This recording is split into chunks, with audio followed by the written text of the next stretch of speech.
Oh, fuck, I'm live. Oh, damn. That, that happens much quicker than I remember it happening. So hey. It's been a little bit. I've been busy. Actually true, for once in my life.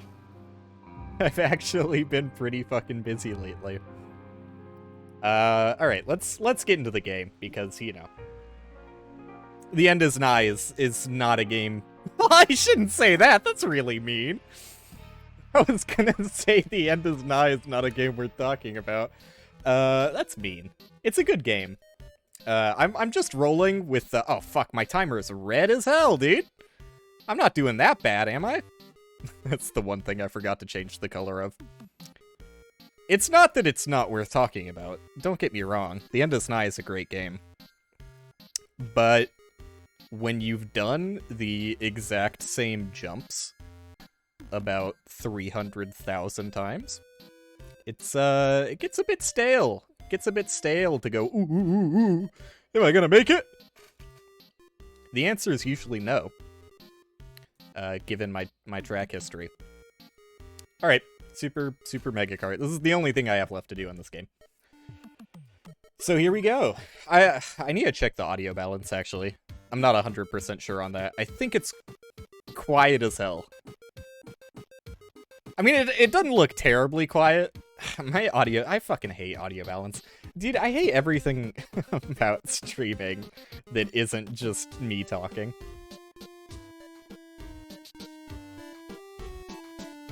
I was just talking to my friend Jacob before I started streaming.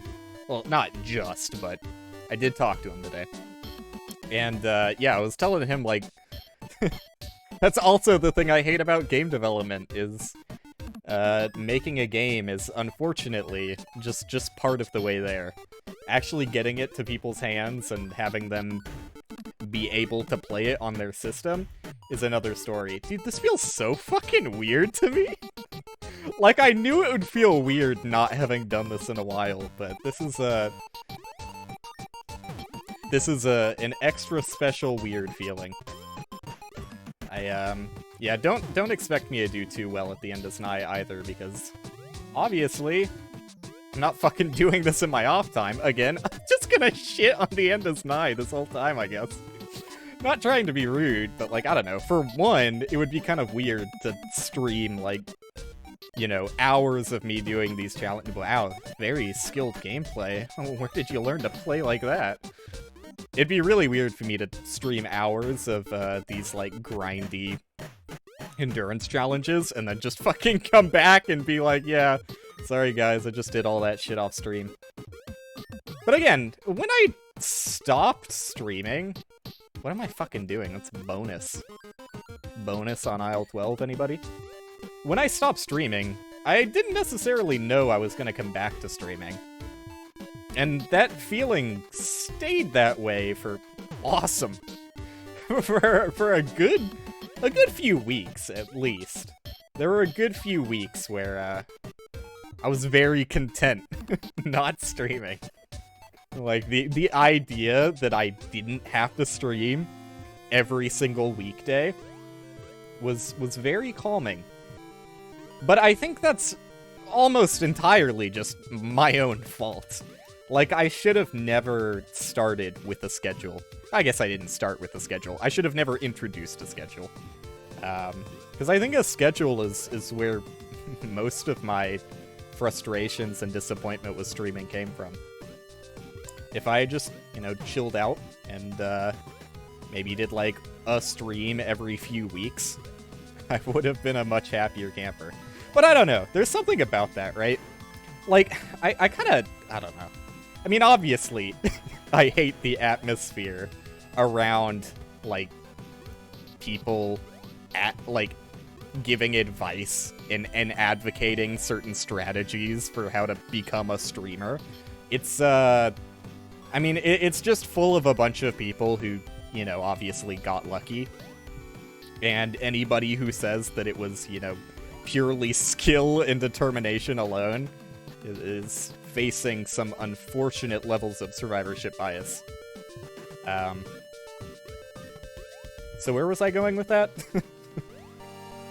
I think I was going with you know, while being aware of that, I followed some advice from somebody that I still respect. Like, you know, I don't know how often I need to say the name Northern Lion, but obviously he's a fairly big influence for me, and not just for me streaming, but also to some degree my personality and sense of humor, which I'm sure he would hate to hear. But yeah, I did take the advice, because he's not a huge advice giver, and he makes it very clear, you know, he's aware of the survivorship bias too. He also makes it yep. He makes it incredibly clear that, you know, if you follow his advice, you're following the advice of someone who got incredibly lucky. So it's my own fault, I guess. And oh fuck, you do not get as many lives as I remembered getting. I'm doing pretty good. I'm doing pretty damn good for not playing this for months and months. About how I would expect to be doing. I mean, hopefully it doesn't take me too long to get back to... Okay, I'm sorry. The music is too goddamn loud for me. Hopefully it doesn't take too long to get back to the point where I can get back to some of the later stages. Let me see. Is it actually loud, or is it... No, it actually seems loud. Slightly louder than I would like it to be. Sorry. I mean, am I really gonna put it back to where it was? I think I am. I had the game muted from when I was last streaming, because I was playing my own music. Dude, it still sounds loud. I'm turning down my fucking desktop audio. Oh wait, no, that turns it down for you. Whatever, fuck it. If it's quiet as hell. I forgot. I can't turn down my desktop audio. I'm supposed to turn down my headphones, but I don't really care if the music is quiet for a stream. The music is, you know, you can go to a different you can find a YouTube video for the music if that interests you so much. I'm here to talk and make jokes that no one laughs at. That's my goal in this life, and definitely not succeed at the challenges set before me. Who do you think I am? But what was I saying? Yeah, I was talking about following Northern Lion's advice. Oh, and these are the screens that, yeah, I used to have strategies for them, because, you know, I knew how their cycles lined up. But, yeah, I mean, I don't know. When you take a break from anything like this, you can expect it to take a very long time to get back into it. Like, you know? I was even talking about this when I was last streaming. I've taken, like, an absurdly long break from learning Japanese, and every single time I try and get back into it, it's very disheartening for how much I've forgotten. I mean, I imagine that's, like, normal, right? For taking a long break from learning something like that. I mean, languages, they take a long time to learn. I don't think that I'm overstepping any sort of boundaries with that claim. But, yeah, it's also incredibly easy to fall off of them, so... I mean, that's most of the difficulty, honestly. Like, learning Japanese, it's just like, once you get into the rhythm of it, you're just learning, you know, some vocab every day, learning some kanji every day. It's not that bad when you're in it, but it's very easy to fall out of it. And, yeah, once you do that, you're fucked, dude. Give up. There's no hope anymore. That's not true. It actually wasn't that bad. I did get back into Japanese for, like, a week and a half or something before falling off again. And in that week and a half, I did mostly pick up the pieces. This is sad. I did mostly pick up the pieces from, nice jump. from how long it has been since I had learned anything in Japanese. I did also do the thing I needed to... Am I dumb? What am I doing here? I did also do the thing I needed to do, which was stopping me from progressing in Japanese studies, which was get a grammar book, because the service I use doesn't teach grammar. Okay, I am stupid. You just fucking let go of the button there, dummy. I could have told you that one. So I've literally got everything I need to learn Japanese. It's just, yeah, I give myself some slack. Wow. I've got a few things on my plate at the moment, though. I mean, I honestly feel like I probably shouldn't even be streaming right now with the amount of duties that are laid out before me and the amount of time I have to complete them. So I guess I should, I don't know. I still never finished the Northern Lion thing. Basically, to cap that thought point off, all I was going to say is the only thing Northern Lion has ever given as advice for streaming is stay consistent. Which, yeah, okay, look, it's my own fault for overcommitting. I think he literally also, when he gave that advice, was like, you know, set a schedule, make sure that you can keep it. Like, don't overstep your boundaries. And I took part of it. I did, well, I didn't even stay consistent. But I don't know. I just think a schedule, in general, is not a good idea. While I agree with his sentiment, and I definitely think that you can do it well. Didn't even see those guys. I definitely think that you can stay on a schedule and, you know, make a healthier balance than I did. But I also think that when starting out, a schedule isn't even helpful, IMO. Like, the only reason, and this is what I kept telling myself when I, you know, tried to adhere to the schedule, the only reason you're doing that is to get seen by people, right? Like, that's the only reason you would stay consistent. I think in Ryan's words, he says it's good to stay consistent because if people show up, they know when to find you. But that's unfortunately not exactly how it goes. If people find you, more often than not, they're probably never coming back. Like, I mean, this sounds like overly sad and self-pitying, but... And I've said these exact words before. When you're starting out streaming, you will never be anybody's favorite streamer, unless they're, like, a personal friend, right? If it's just some random person who finds your stream, no matter how fucking funny, how fucking charming you are, no matter how many pop cultural references you've got up your sleeve, how many funny anecdotes and references you know, you're not going to be someone's favorite streamer. And I think there is... Allow me to be a little cynical here. I think there's a little bit of, you know, kind of bandwagoning crowd mentality where if you're an established streamer that has, like, thousands of viewers already, you don't necessarily have to put on a good show all of the time. Which, I mean, yeah, you know, I can't speak from experience here, but anecdotally from some streamers I have seen at the top, not all of them give their all.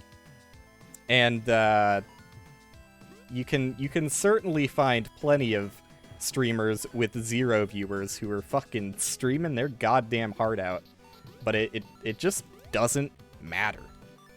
Which is part of why I disagree with the schedule. If people find you, no matter how funny you are, no matter how charming you are, it's very difficult to get people to come back. So the idea that just being consistent is good enough, I don't necessarily agree with. What I will agree with is that, yeah, obviously the more you are live, the more opportunity you give people to find you. I just don't really see it being plausible that that ever sort of snowballs. And I made the fucking "Hey, I'm back" YouTube video, so I don't want to, like, completely repeat every single thing I said in that video verbatim. But, I just genuinely don't believe it's plausible. Obviously, people have done it. But you're talking about, like, I don't know. Even if there's, like, hundreds of streamers who have made a streaming career out of doing nothing but streaming on Twitch. I mean, first off, you have to look at, you know, the context of when they started streaming, because, you know, anybody who got a start in, like, the early 2000s probably has a little bit of an advantage by just being one of the only people that's on the fucking website. You know, just in TV, there are plenty of people who did bring a following from when Twitch wasn't even Twitch. So already you're competing with people who are already established. Where was my point going? I don't remember. But yeah, I think that it's only really feasible to get a following on Twitch strictly through Twitch if you use a handful of methods that are very difficult. Those being just know someone. That's kind of hard to just will into existence, right? But if you just know someone who's already an established streamer, you know, stream with them a few times and bada bing, bada boom. Such is the life of, what's the right term to use here? Taking advantage of people? Gaining exposure. I always fucking hate that, right? Like, I hate networking and that sort of atmosphere around Twitch. I've always said that. It like, I guess I personally hate it because it makes it, like, literally impossible to reach out with anybody you would, you know, want to play games with without them thinking you're just trying to, like, steal their viewership, which is, you know.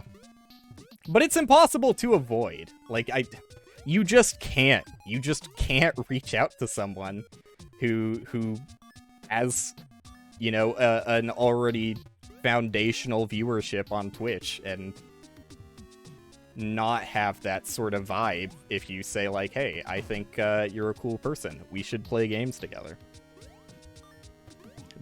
While it might seem like a friendly gesture, guarantee it will never be taken as a friendly gesture, or not nearly as friendly as you think it is.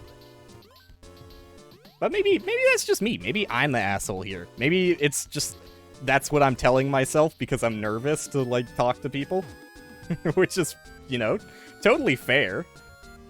That is something that I could probably be better about, but I don't know. I always feel weird even thinking about doing it, so I just never do. But maybe at some point I'll feel a little bit more comfortable. See, but that's, like, that feels even worse, right? I don't think it makes it much better if you have the upper hand in that situation. Like, if you are the one with more viewers reaching out to someone, like, I'm sure they appreciate it and are like, yeah, we should collab. But I don't know, at that point it feels like you're fucking forcing their hand and are like, do you really want to miss out on this opportunity? Do you really want to not play with the legendary guy with more followers than you? Also, hey Katie, glad to see you back. It has been a while. It has been a while. As you can probably tell by the fact that I'm not doing so hot in the game. Which is, hey, good segue, thank you. Something else I've never really been good at. I feel awkward using you as, like, the scapegoat for this situation. Let's talk about me streaming in the past, why don't we? Let's take a brief detour from the me talking about why streaming on Twitch is honestly not something anybody should see as, like, well, I mean, I shouldn't say you shouldn't see it as, like, a possibility in your life, because you know, anyone can stream, everyone looks for something different in streaming. Like, if you're... Why can't I jump? If you're totally fine getting 0 viewers day in and day out, and you just like a empty void to vent into, then yeah. Streaming on Twitch without any outside influence is a perfect strategy that'll work wonders for you. But, yeah, okay. Let me quickly cap off, because you have to let go of the jump button to press it again, Will. I don't want to just leave a thread hanging that I never come back to. Hey, that's something I was just about to pivot into how I, you know, while streaming as long as I did have a lot of things that I was bad at still. But I think a lot of those are social things, which is like, it's kind of hard to get good at like the social element of Twitch streaming when you don't have any people to talk to. But anyways, yeah, I also just go on way too many tangents without ever finishing any of them. And that I'm sure that's frustrating to other people, because it's frustrating as hell to me if I'm ever watching someone and they just leave like 100 threads of discussion completely unanswered. So I'm gonna cap off the... Even though I've already, you know, kind of extensively talked about it in the YouTube video I just uploaded, I just want to say, opinion time. I think if anybody out there actually, like, wants to see growth on something like Twitch, like, it's unfortunate, but it's better off for you to be doing things other than Twitch and potentially bring an audience back towards Twitch after you're already established somewhere else. And I can bring up plenty of examples for that. But first, let's talk about the ways, if you really just want to do Twitch, there are some ways, some fairly reliable, I would say, methods to get recognition on Twitch, exclusively doing Twitch. I already mentioned knowing someone, but the other one is speedrunning, which is like, I mean, you know, Twitch has obviously expanded much, much farther than just games at this point, but if you're going to play games and you want to be streamer who plays games, one of the, from, you know, anecdotal experience, just from what I see, one of the, like, surefire ways of getting people to at least look at you is really fucking hard. It's just get a world record, dude. Just get a world record. Which, I mean, you know, I say that as a joke, but, like, genuinely, like, if you're one of the top runners for, like, Minecraft or something, it'll bring some attention. It'll definitely bring some attention. So those are, at least from what I can tell, some of the only ways that you can do Twitch exclusively doing Twitch. And you can do some hybrid strategies. You can do Twitch and YouTube and things like TikTok, which are nice. Which are all significantly better. Well, basically everything is significantly better at showing people your content than Twitch is.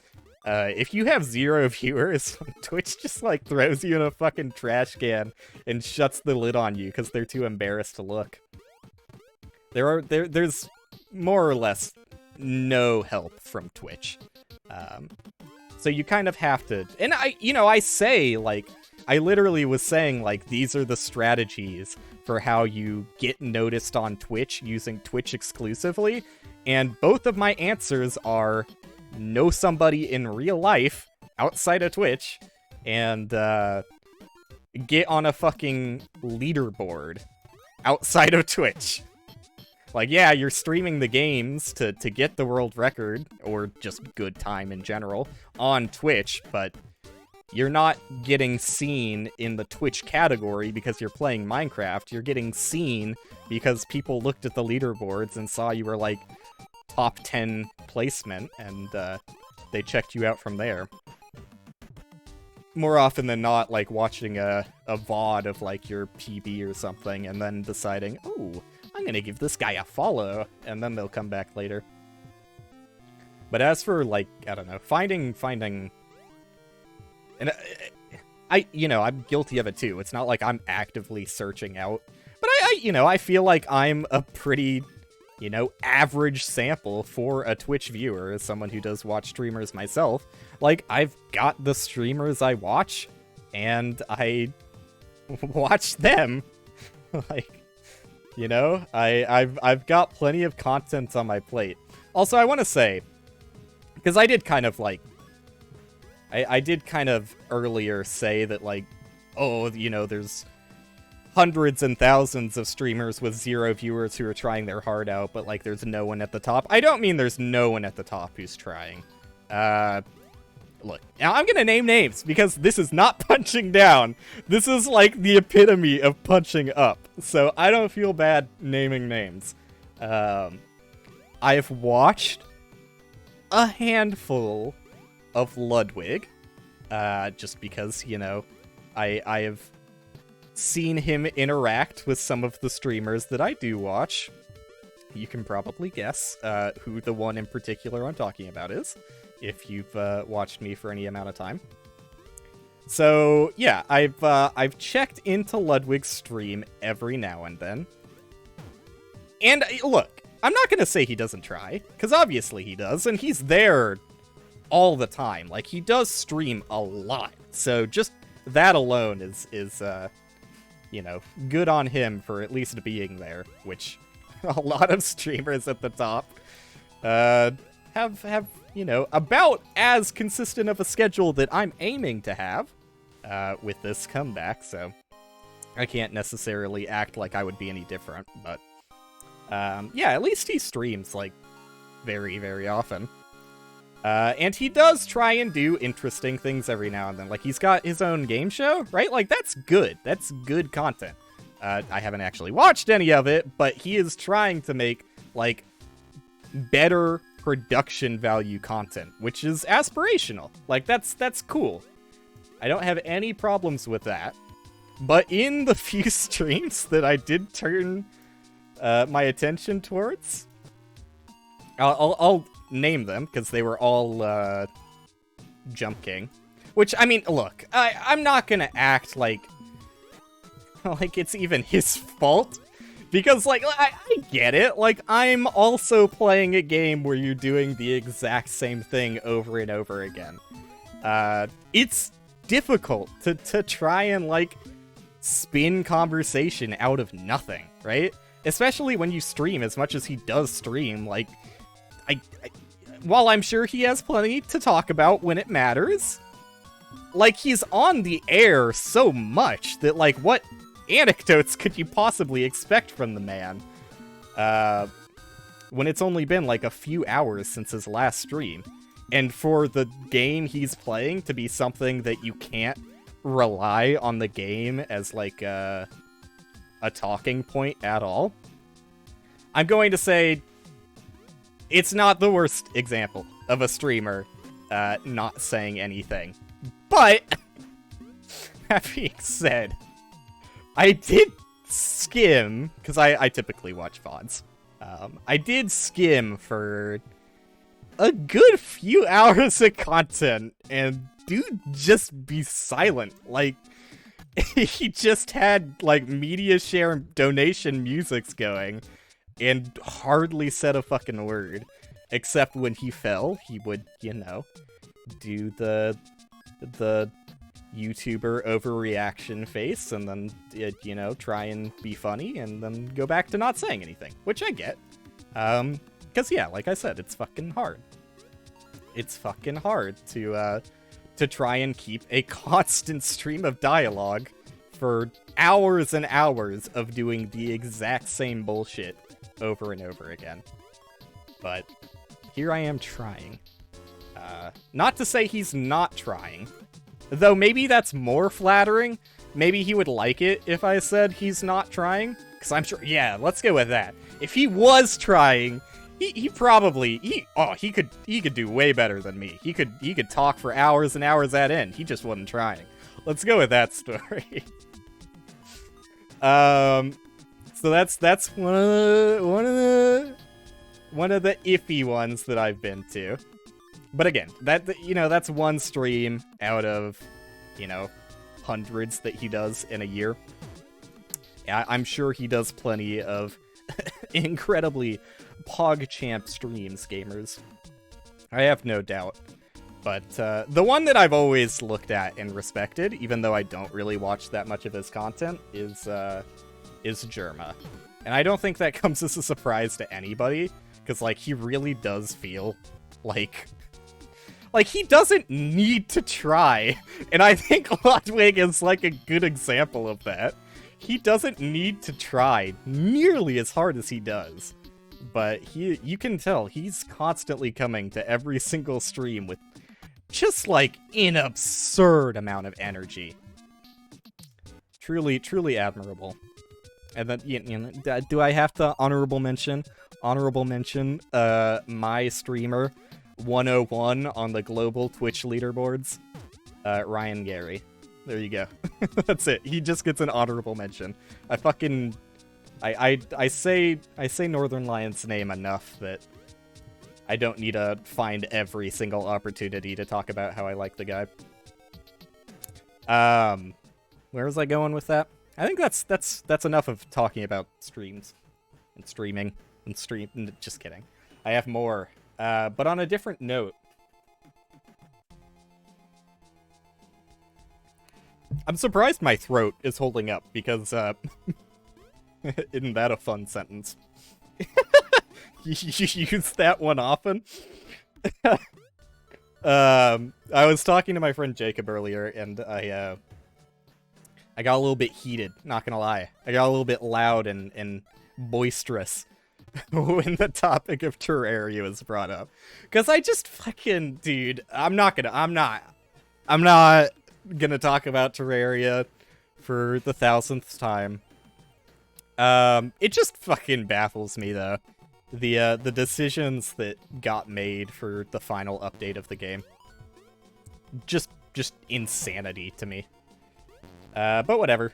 I shit on the game enough. Similar to how I gush about Ryan all the time, I don't need to look for every opportunity to shit on Terraria. Enough valid opportunities show up for that. So yeah, basically, I was loud, and my throat started hurting by the end of the conversation, so I was kind of expecting streaming to be not as fun as an experience as I would like it to be, but it's actually doing just fine. So I was gonna talk about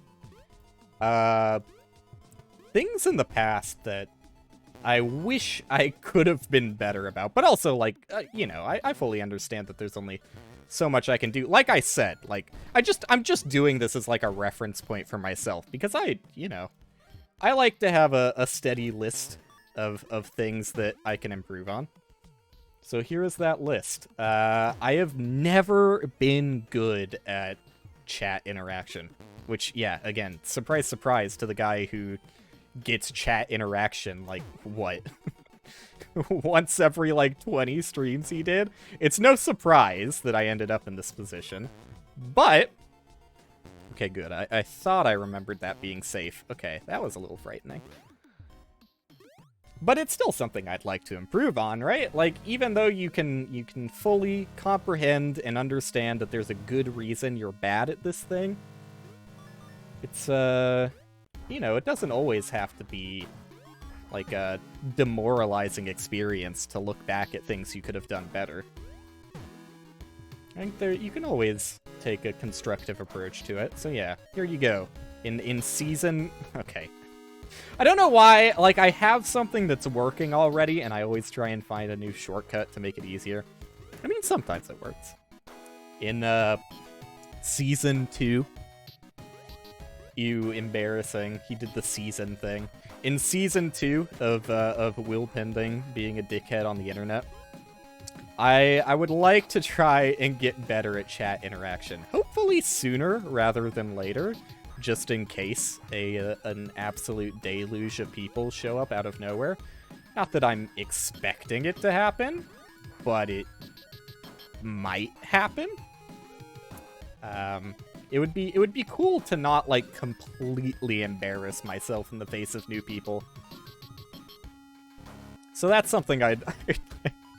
at least acknowledging it, you know? Like, even if, like, a handful of people show up out of nowhere. I say out of nowhere. Even if a handful of people show up because they played my game when it releases, at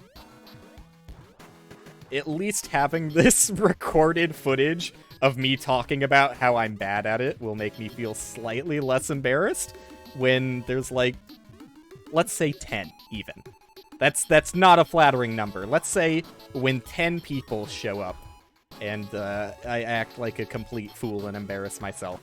Like, there have been very, very few times where I did breach that 10 number. You don't have to feel bad for not saying anything, Katie. It's fine. Like, honestly, that's, like... I don't know. That's, like, probably nicer. I'm sure, like, yeah, it makes it harder for me to stream, but I don't know. There's something nicer about someone who likes to lurk, because that means you're, like, I guess, satisfied with my endless, like, rampant bullshit that spews out of my mouth, without even getting that viewer-streamer engagement. So that's cool. It's the same feeling I get when, fucking Ludwig, a different Ludwig, not the streamer Ludwig, mentor Ludwig, the very kind gamer that I played Minecraft with a handful of times. When he said he watches, like, some of my VODs on YouTube, genuinely, like, the nicest shit you could ever hear. Well, I'm glad you think I have a lot to talk about, because I really don't. So if it comes across that way, I guess I'm doing something right. It's more a situation of me having, like, nothing to talk about most of the time, but running with it for as long as I possibly can. So I'm glad it's enjoyable, though. Like, I've been thinking about it. Like, it's kind of hard to... I mean, look, you don't necessarily need to have an identity as a streamer, right? Like, that's not... Oh, that ceiling kills, huh? Yes, it does kill! Sorry. I'm gonna... I'm gonna try... I know, like, I don't know. I think You Should Leave is actually kind of popular now, right? Like, when the first season of I Think You Should Leave came out, it was a fairly niche thing. Like, pretty much exclusively Ryan was making I Think You Should Leave references. That's just a bad idea. But, yeah, when Season 2 came out, I heard, like, a lot of different people talking about I Think You Should Leave. So I'm glad it's found its home, because it is a very funny show. But I'll try and tone it down, because I don't think that, I still don't think it's, you know, as widespread a show as The Office, for example. I mean, like, fucking... That's What She Said obviously spurred into a joke that I don't think The Office could safely say it owns anymore. That joke was stolen countless times to the point that I'm not gonna say I would be surprised if the majority of people who have made a That's What She Said joke are unaware that it came from The Office, but I also wouldn't not be surprised. I forget how I started that sentence. You can fill in the blanks. It's Choose Your Own Adventure joke edition. Not funny edition. Cancelled edition, taken off the shelves edition, made our entire company go bankrupt edition. It's that one. You know the one I'm talking about. What was I saying? Fucking... It kills. It does kill. I was talking about the ceiling. Yeah, Yeah, identity as a streamer. I'm glad I found my way back there. I did have to retrace my steps a bit. But, like, an identity as a streamer is not a... Oh, I thought I lived there for a second. Is not a real concept, right? Like, yeah, there are known quantities, like Germa985, and Vinny Vinesauce, and Joel Vinesauce, and...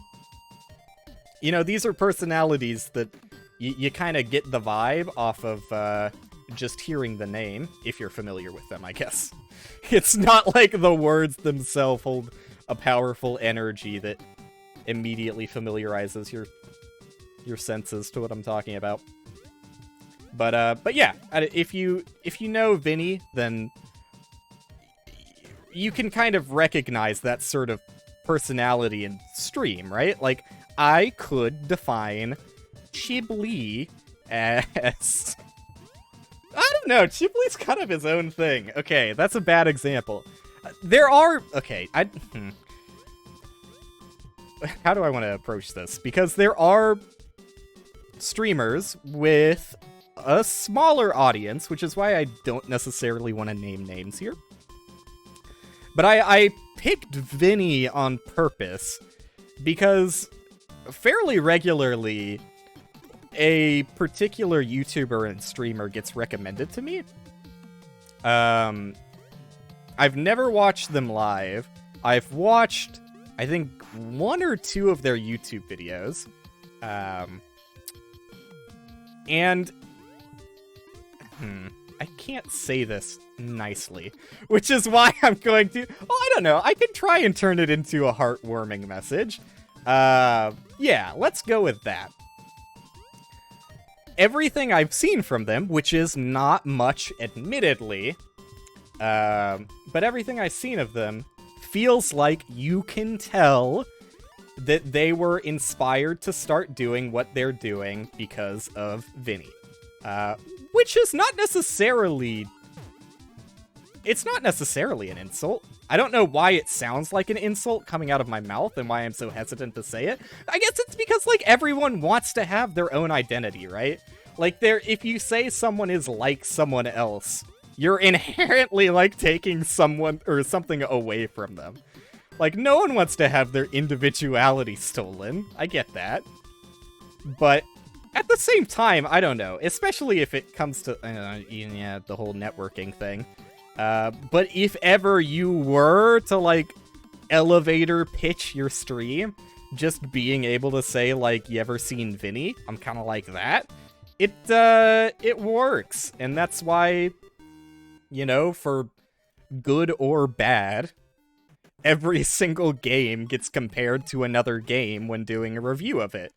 You know, I thought about this when I watched the Donkey video recently of him, you know, kind of clowning on the games industry for not being able to get a point across without mentioning another game. I don't know how I feel about it. Like, on one end, I get it, but on the other end, just like with the, you know, elevator pitch of being able to say, like, I'm kind of like Vinny Vinesauce, it's not necessarily harmful to be like, a game is Dark Souls with guns. Like, is that a bad definition of... I'm trying to think of the game's name now. Isn't it, like, Remnant? Is that the one I'm thinking of? I'm gonna fucking alt-tab and Google this shit. Remnant game.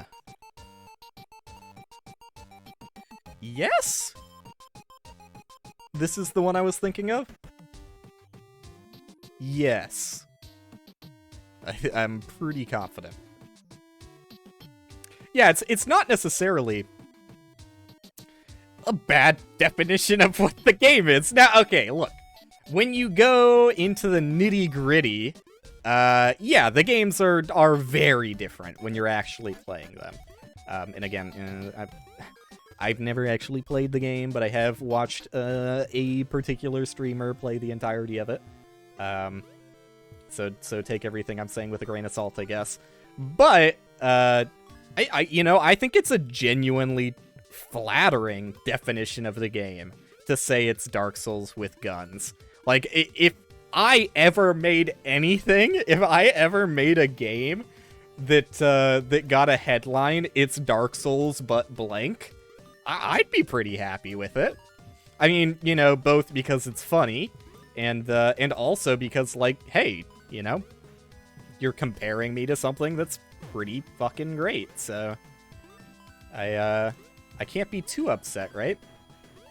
And I don't mean to spin this, because I'm sure, well, maybe I shouldn't, because I shouldn't say that I'm sure people will know who I'm talking about when I talk about the streamer who's kind of like Vinny.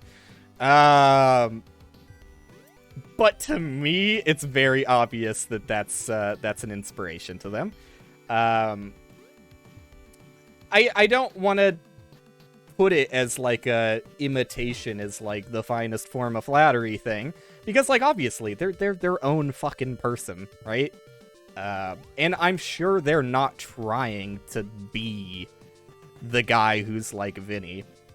I'm sure they're just a guy who ends up being kind of like Vinny because they like them and watch a lot of their streams. Like, I'm no doubt probably would be perceived as guy, well, probably not.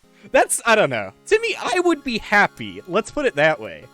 I would be incredibly happy if I was ever perceived as the guy who's kind of like Northern Lion. That's incredible praise, in my opinion. So yeah, I don't know. I think it's just like, yeah, who would have thought if you watch a lot of someone and that someone inspires you to try doing the thing that you're watching them do, then turns out, in most cases, it's more likely than you think you end up having a certain shared vibe when doing said thing. You know, I'm sure everybody who was inspired to skate by Tony Hawk wants to do a 900. It is a 900, right? I'm not a huge skater guy. I do have a skateboard. Can I show it off? Is it a skateboard time of stream? I can't fucking ride it. Yeah, look at that. Fucking best board, $20 on Amazon can buy you.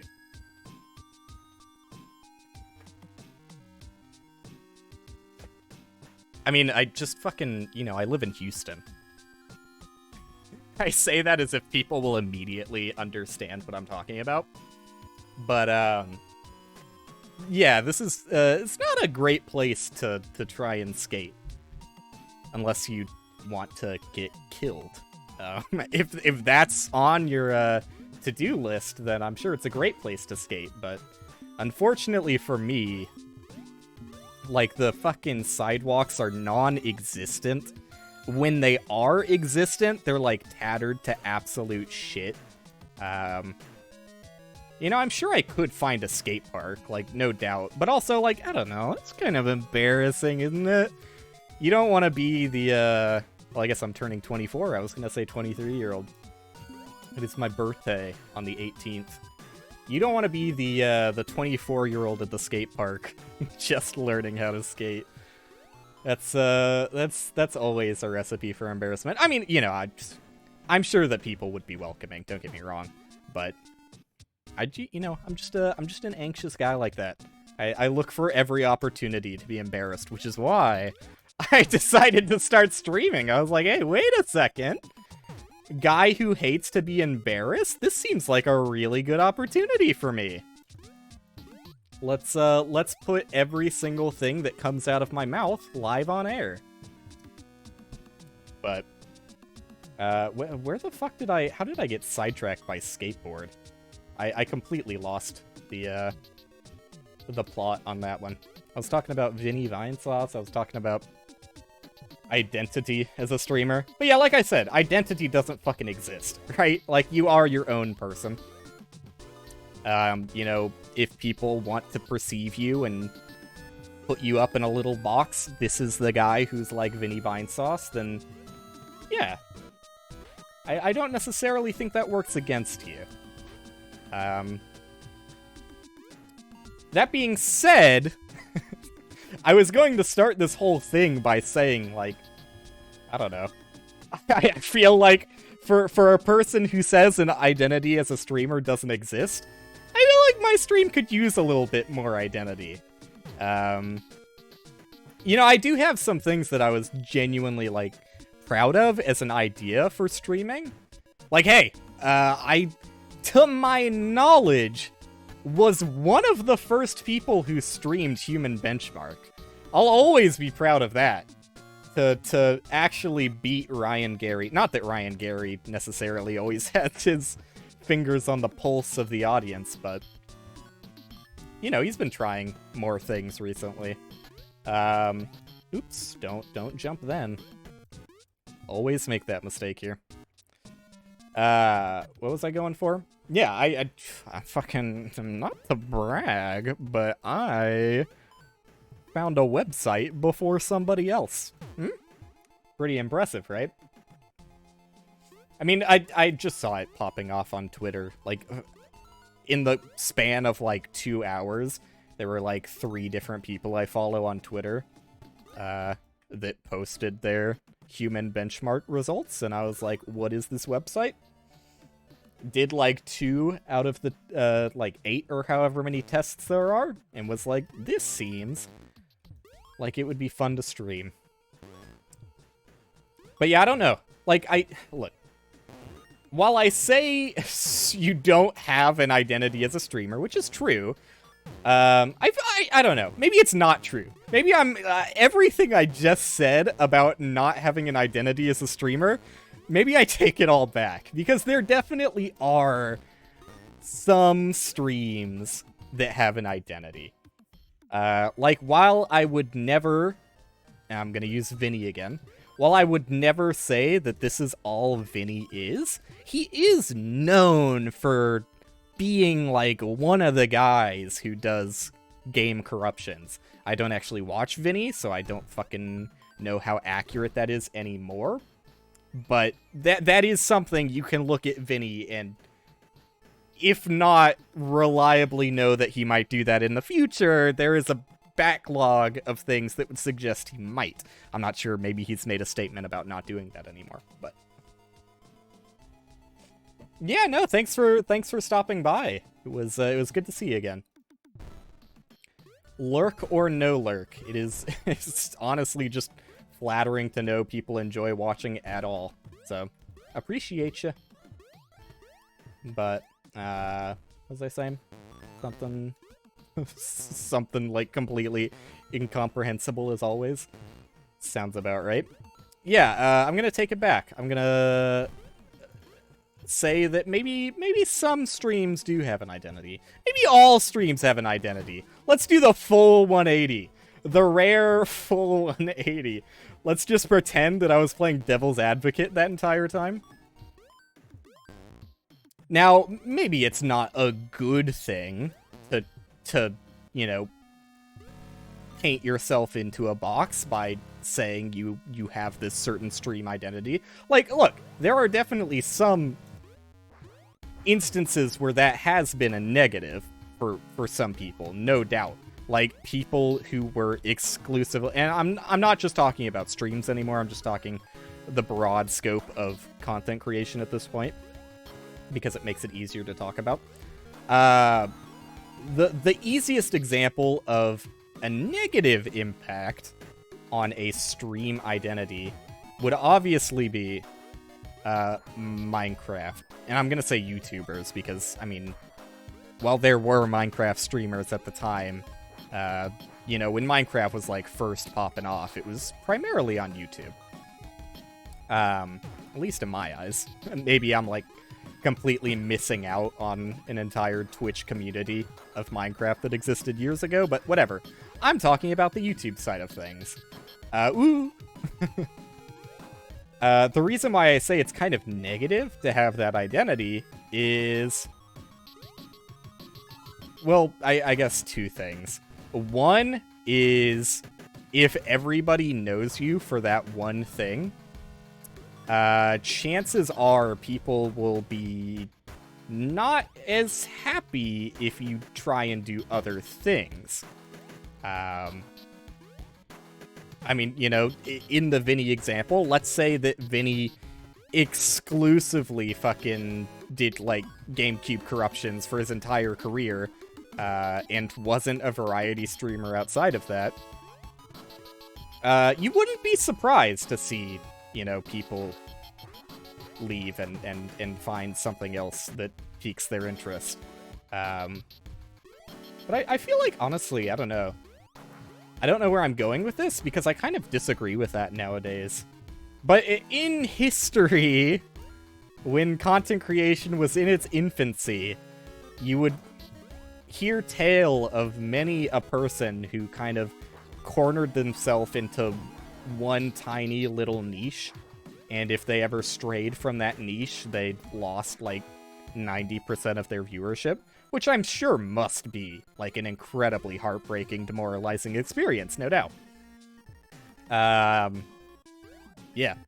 I think that's that. I think that caps off that. What else was I gonna say? I had 2 points. I kind of forgot the second point. This is why. Remember when I used to take notes? That's kind of embarrassing. I don't know. It's kind of, it's in a way charming that I was trying so hard. I did often start streams with, like, a fucking list of notes on the side of my screen that I could refer to if I ran out of talking points. But, I mean, I don't know. It's not necessarily a bad thing. Like, I might still do that, just because it does make it easier if I go off on, like, 1,000 other tangents, as I typically do, to be able to find my original topic. What was I saying? There you go, that's a joke. That's a joke. For those that were, oh, it's been 10 minutes and you haven't said anything that made me laugh, funny guy. I thought you were supposed to have jokes. There you go, that's your joke for the next 10 minutes. Now, back to our regularly scheduled, meaningless banter with myself. Niches? What was I saying? I genuinely did fucking forget it. Like, okay, I made the joke that I was going to forget my topic, and then I just actually forgot it when I went even farther on the joke. I was saying, let's retrace our steps again. Come on, Will, you can do it. I believe in you. I was saying that, yeah, there are negatives to painting yourself into a box. I don't think they're all negatives, though. Like, if you are... There is something good about being the person to go to for this kind of content. Like, Ryan, for the longest time, was just the guy who plays Isaac. Although, that was mostly a box he put himself in, and, like, the past couple of years has realized that, you know, people don't really care what game he's playing necessarily. They just, you know, are there for him through and through, pretty much. I don't think that's every community, though.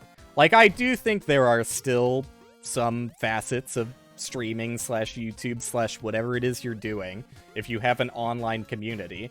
I definitely do think that there are still, to this day, certain situations that if you kind of diverge from what you're known for doing, you would, I mean, not necessarily face backlash for it or anything, but you might see the numbers go down, which is just always a bad feeling. Nice leap of faith, dude. Love to see it. I think this is what I did, though. Yeah. I'm trying to remember all the little tips and tricks I had from when I was actually somewhat more consistent at doing these screens. It's not gonna happen overnight, that's for sure. Although I would love to just fucking finish this. Like, to get a game off my plate and be allowed to move on to something else would be pretty nice. But I don't know, I mean, it's both a question of, do I need to create a more, you know, fleshed out sort of vibe and identity for what my stream is? I don't think I need to. Like, I think just being the guy who won't shut up is a good enough identity in itself. But you can always work on it. I mean, there are certain things that I like to do more than other things, obviously. Like, look, I'm never gonna be the fucking AAA guy.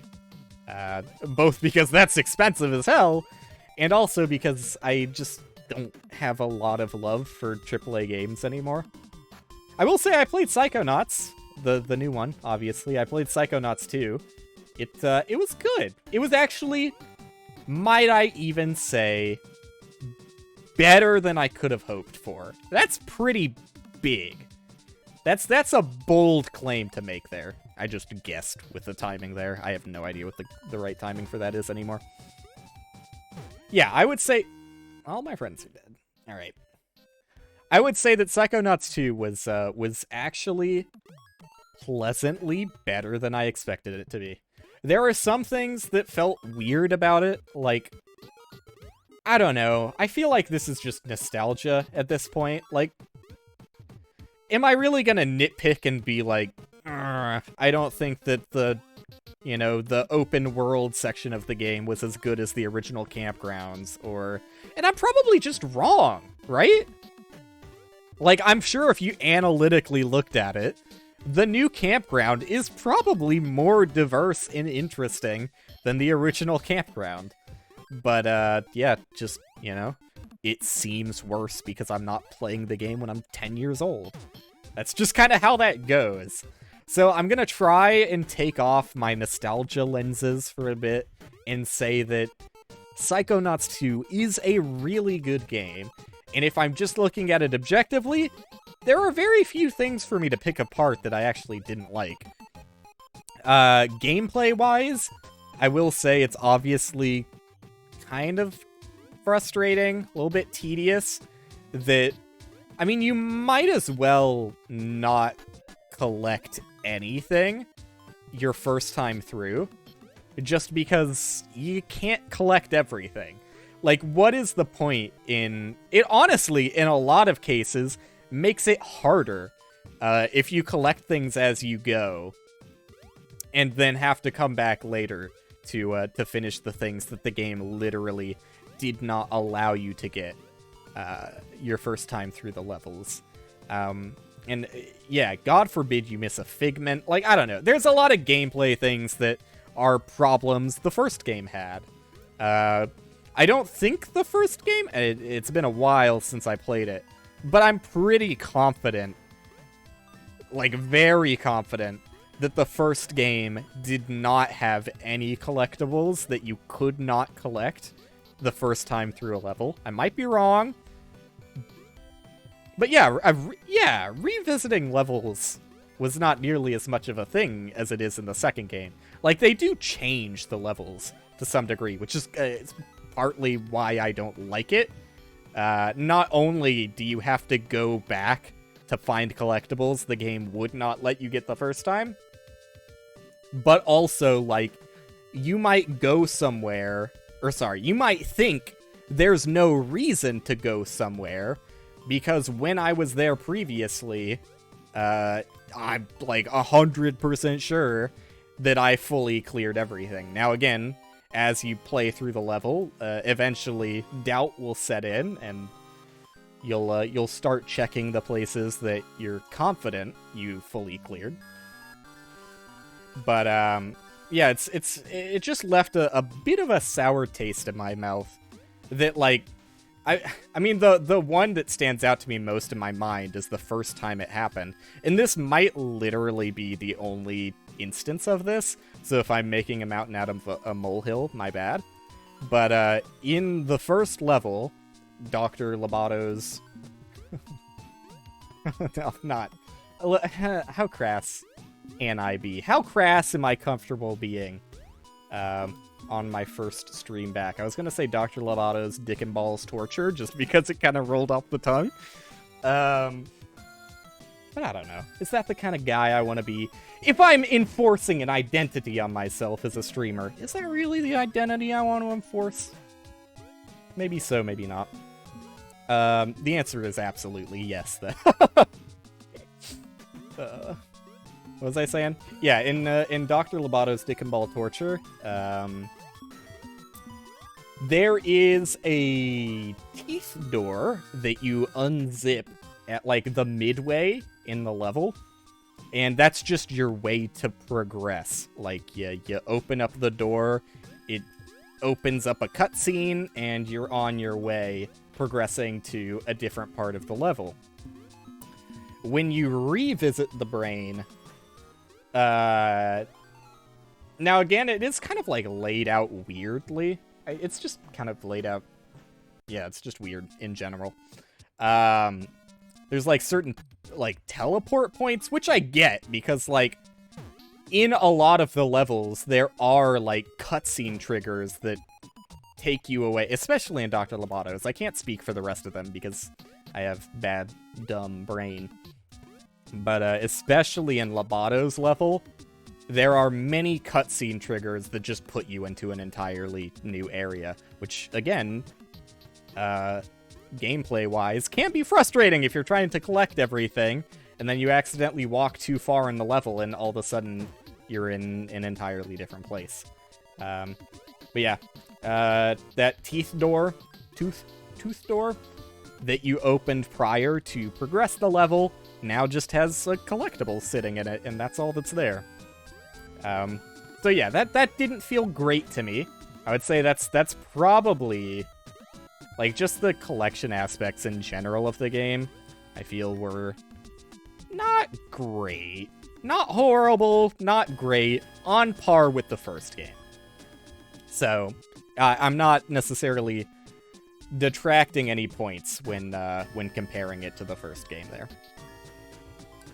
But something that I definitely felt was weird playing the second game is just the absolute abundance of cards and just, like, every collectible in general, but especially cards. Like, the side cards, they just put those things in every single fucking nook and cranny.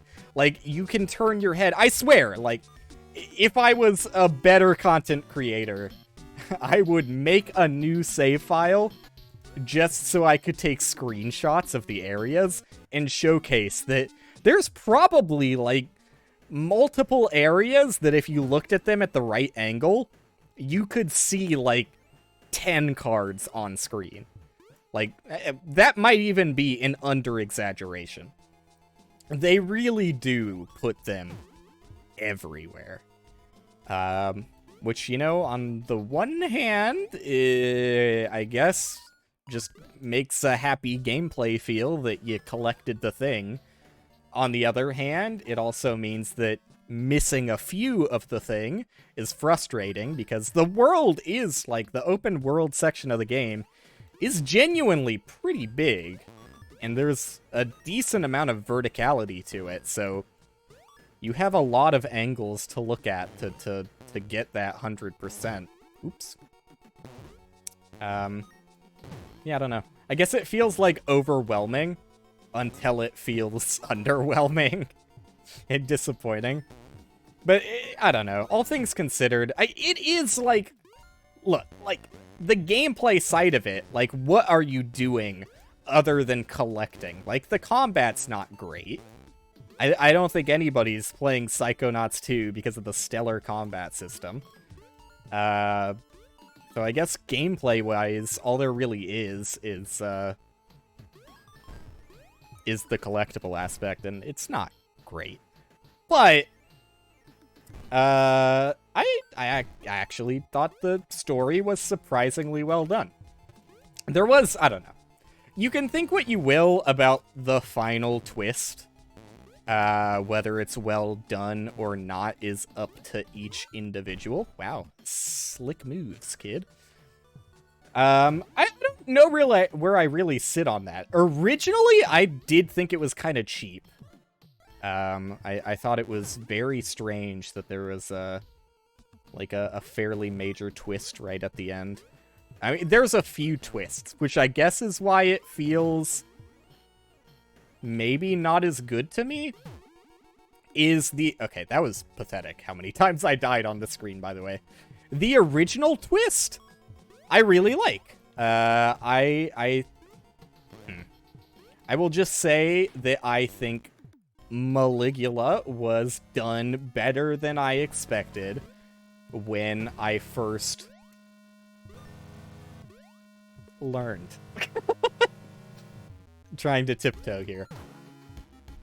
Yeah, originally when they pulled that on the player, I wasn't ecstatic. I was just kind of like, oh, okay, I guess, yeah, sure. I didn't feel like it was super earned at first, but I came around to it, and I do think I like it. The second twist, I'm not sure about. I mean, it is a twist, but I don't know. It's not even like a twist, is maybe why I'm kind of on the fence about it. It's like, yeah, by the literal definition, your expectations do maybe get subverted, but I mean, maybe I shouldn't say saw it coming, because I didn't, but also, I would have been surprised. Well, okay, I am kind of, like, bordering into spoiler territory here. If you don't want spoilers, plug your ears until I give a thumbs up or something. I'm not going to directly outright say it, but I would have been surprised if, because there was, you know, a mole in the organization, so it wouldn't have made sense if it was, you know, a new character, like one of the random fucking NPCs you find walking around the fucking mother lobe, or whatever it's called. And I didn't really get any mole vibes out of the regular characters, although, okay, well, I don't know, that kind of counts as a spoiler too, so maybe I shouldn't put my thumb up yet. I'll say, as far as the final twist, it wasn't surprising, necessarily, and beyond that, I don't know, it's just kind of like, it's just a weird way for the story to go. But I all in all, I still did like the story, and I think it was kind of, like, I like that person's level. Like, I do like I think it's the final mines you go into, right? Outside of, like, the last boss. I thought that level was pretty cool. And just fun to be a part of. Like, weird self-indoctrination he goes through to, you know, believe his own storyline is a cool concept for a level. But I can't do jumps anymore. I need to undo my spoiler tag. It's making me bad. I think I am done with spoilers, but I'm too good at games to give a thumbs up. There you go. I don't think it's necessarily... Fuck, it is, though. Okay, thumb down again. Back into spoiler mode. The one thing that I'm, like, happiest with out of the story, and, like, originally... I mean, I let it simmer. I let it simmer for the entire plot of the game. But I had my eyes set on Truman. Yeah, sorry, spoilers. I'm spoiler tags up. But and it's for one line. And I don't know, I think it's kind of cool. I'm resetting, by the way. I think it's kind of cool that they, like, reel you in with that one line. And they do it definitely intentionally. It's just it's a good line. I like the fact that you finish Forsyth's mission, and she very, very sternly tells you the Psychonauts aren't here to fix people. And then immediately after that, you talk to Truman, who tells you verbatim to fix Ford. And so I'm glad that that plot point concluded satisfyingly. Alright, thumbs up. Now everyone can be here for this fresh attempt. I feel like I'm getting worse and worse the longer I play. It's been a steady progression upwards in the hour and 14 minutes. Hour and 14 minutes. I really am out of practice with this whole streaming thing. Maybe I've been talking too much. Where's the balance? What balance did I tie? Or toe? Tie? Is that the past tense of toe the line? I think it's still just toe. What balance did I toe for for how often I talked? Because goddamn, I've kind of run the well dry. I mean, that's not fair. It's been months. I got plenty of things to talk about. That's kind of why I feel so bad. Or it's definitely a motivator for why I wanted to start streaming again.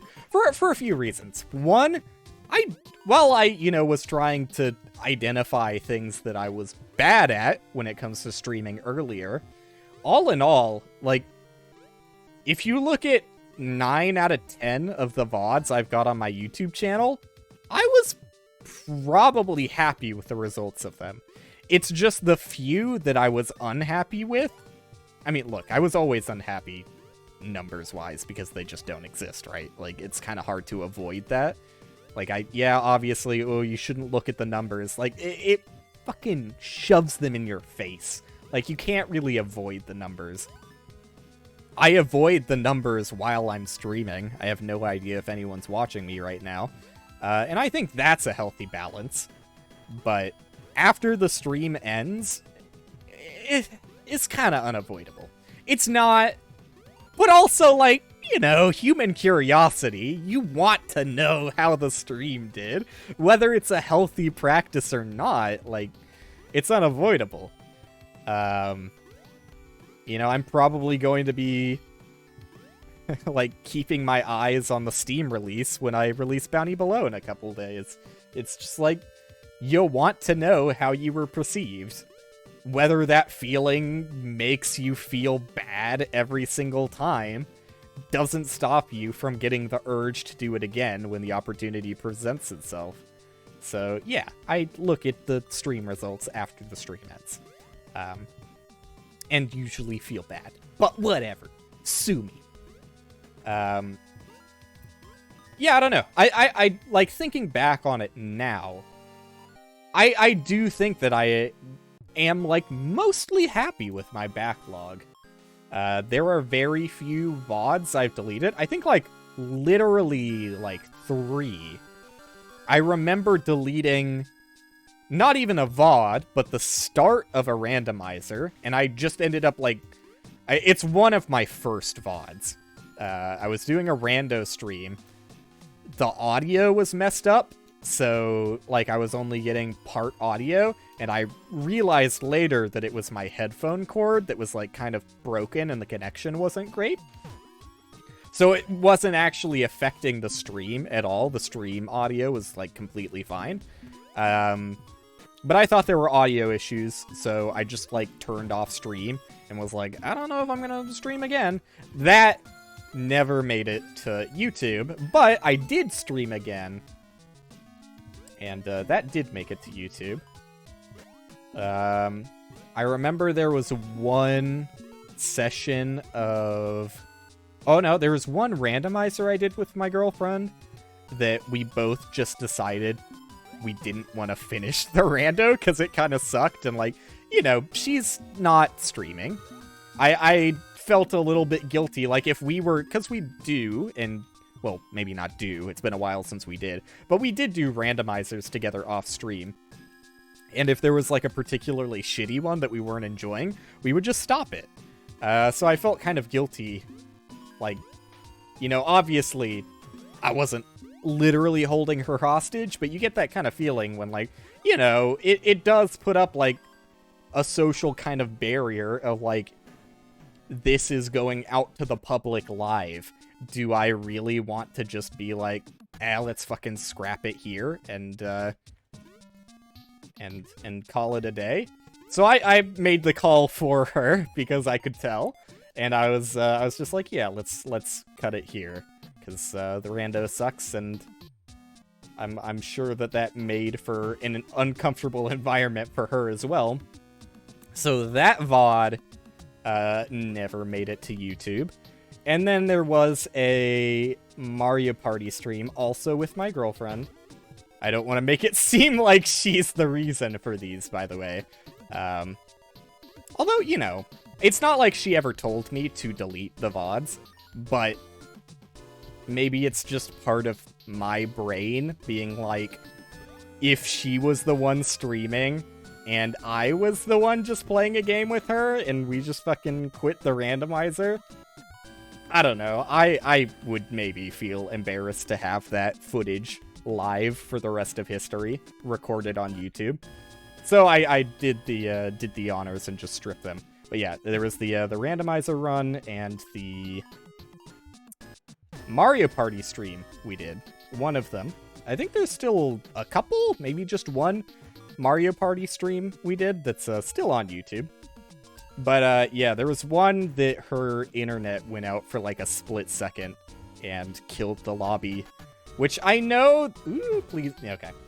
I know there is a way to save, or set up Dolphin so that it saves your Mario Party sessions in case they brick while online, but I haven't looked into that. So when it was bricked, it was fucking bricked, like it was dead. Also, I'm realizing I'm slowly sinking deeper and deeper into my chair. Let me try and fix my posture a bit here, ever so slightly. But yeah, nobody wants that. Literally nobody wants to watch, like an hour and a half or however long it was of Mario Party just for it to end in a disconnect. That is like... There aren't many things that are like that where the end result really means everything, but it's like, it's basically gambling. Like, that's part of the fun in a Mario Party stream. Obviously, yeah, if you're like having good bants with the gamers, that, you know, I'm not saying that the stream was bad just because it failed, but I don't feel good putting out Mario Party content that doesn't actually have an ending. Like, you want to watch and, you know, cheer for somebody.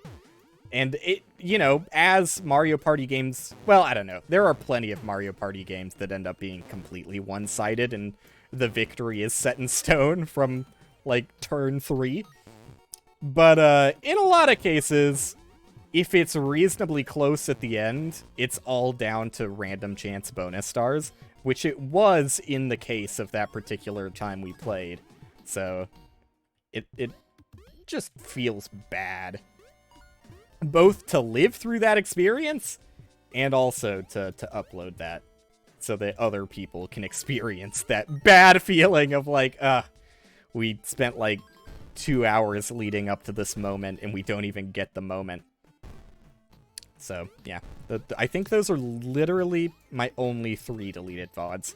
There was one VOD that was close to being deleted, just because I fumbled with my words in a particularly embarrassing manner.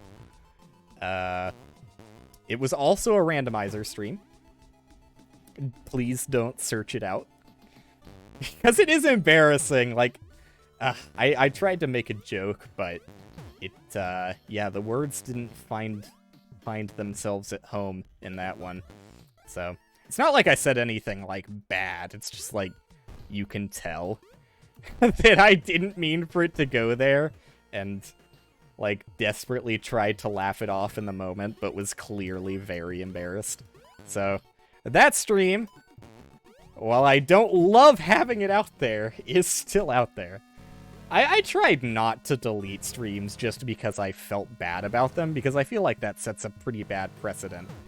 Because like I said, even though now I can safely say I feel good about most of the streams I did, in the moment, like when you see those stats and like you're just in a bad mindset, I'd probably have deleted like 80% of my VODs. Which now, with a more calmer mind, I don't really agree with.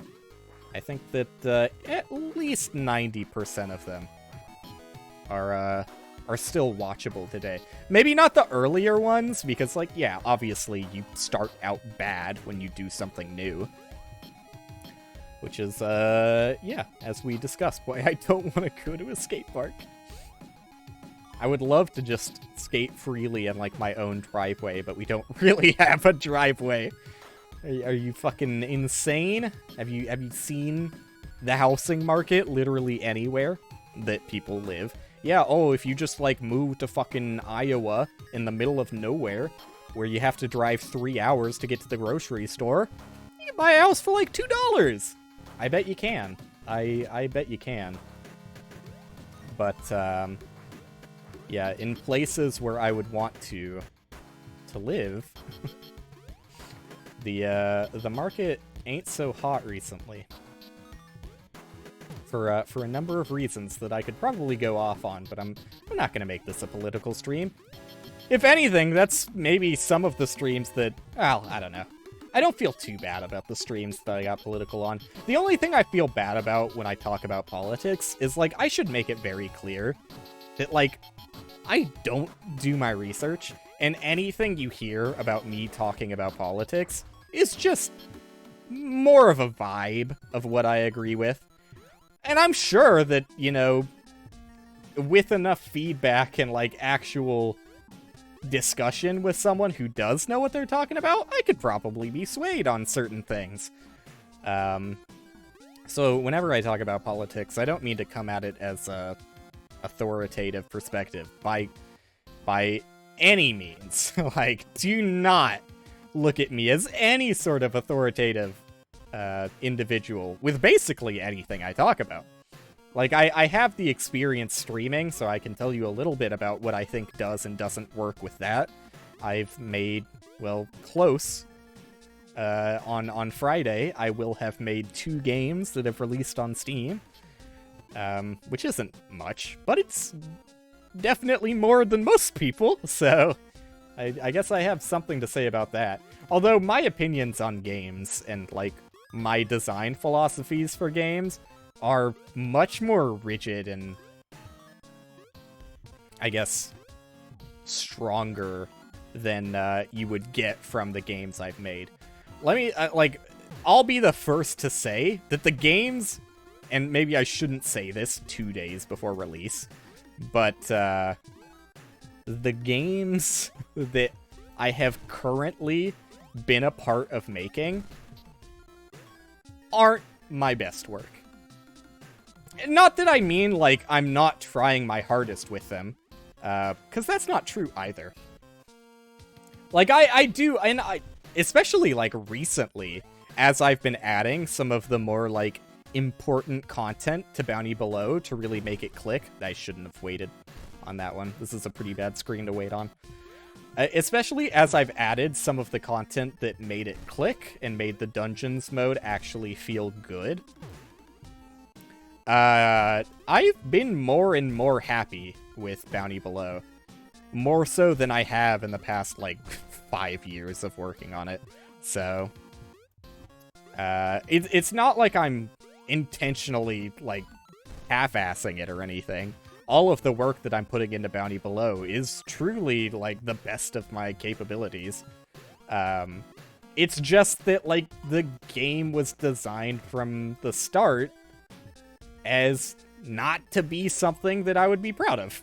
Like, literally, I designed Bounty Below as a quick throwaway project that I overscoped and spent way too long making. But, yeah, I originally just wanted to make, like, a quick, easy and done idle game. Here's a funny look at it. I was planning on releasing Bounty Below and Chroma Blast on Steam at a similar time. Like, I was thinking Bounty Below would come out maybe, like, at most a month out of, how did I phrase that sentence? Let's try again. I thought that I would release Bounty Below within a month of releasing Chroma Blast. There you go. You got it, Will. You got it. Obviously, that didn't happen. What went wrong? Well, I don't know. It's not a complicated story. I originally developed Chroma Blast, which that took like 2 or 3 months. So yeah, look, I can finish a game in a reasonable time span. And that was with no prior knowledge of Unity. That's 2 to 3 months of me learning Unity from no well, I had prior programming experience, I guess. That does help. I had programming experience, and I had made games, and I had made some shitty game engines. But I had never finished like a full, from bottom to top, completed, shippable product. And I had never worked with Unity at all, but again, knowing C# as a background makes it pretty easy to learn Unity. Like, really easy. For anyone who is like... I don't think there are many people who are this, but if you know a programming language and are just like, I don't know...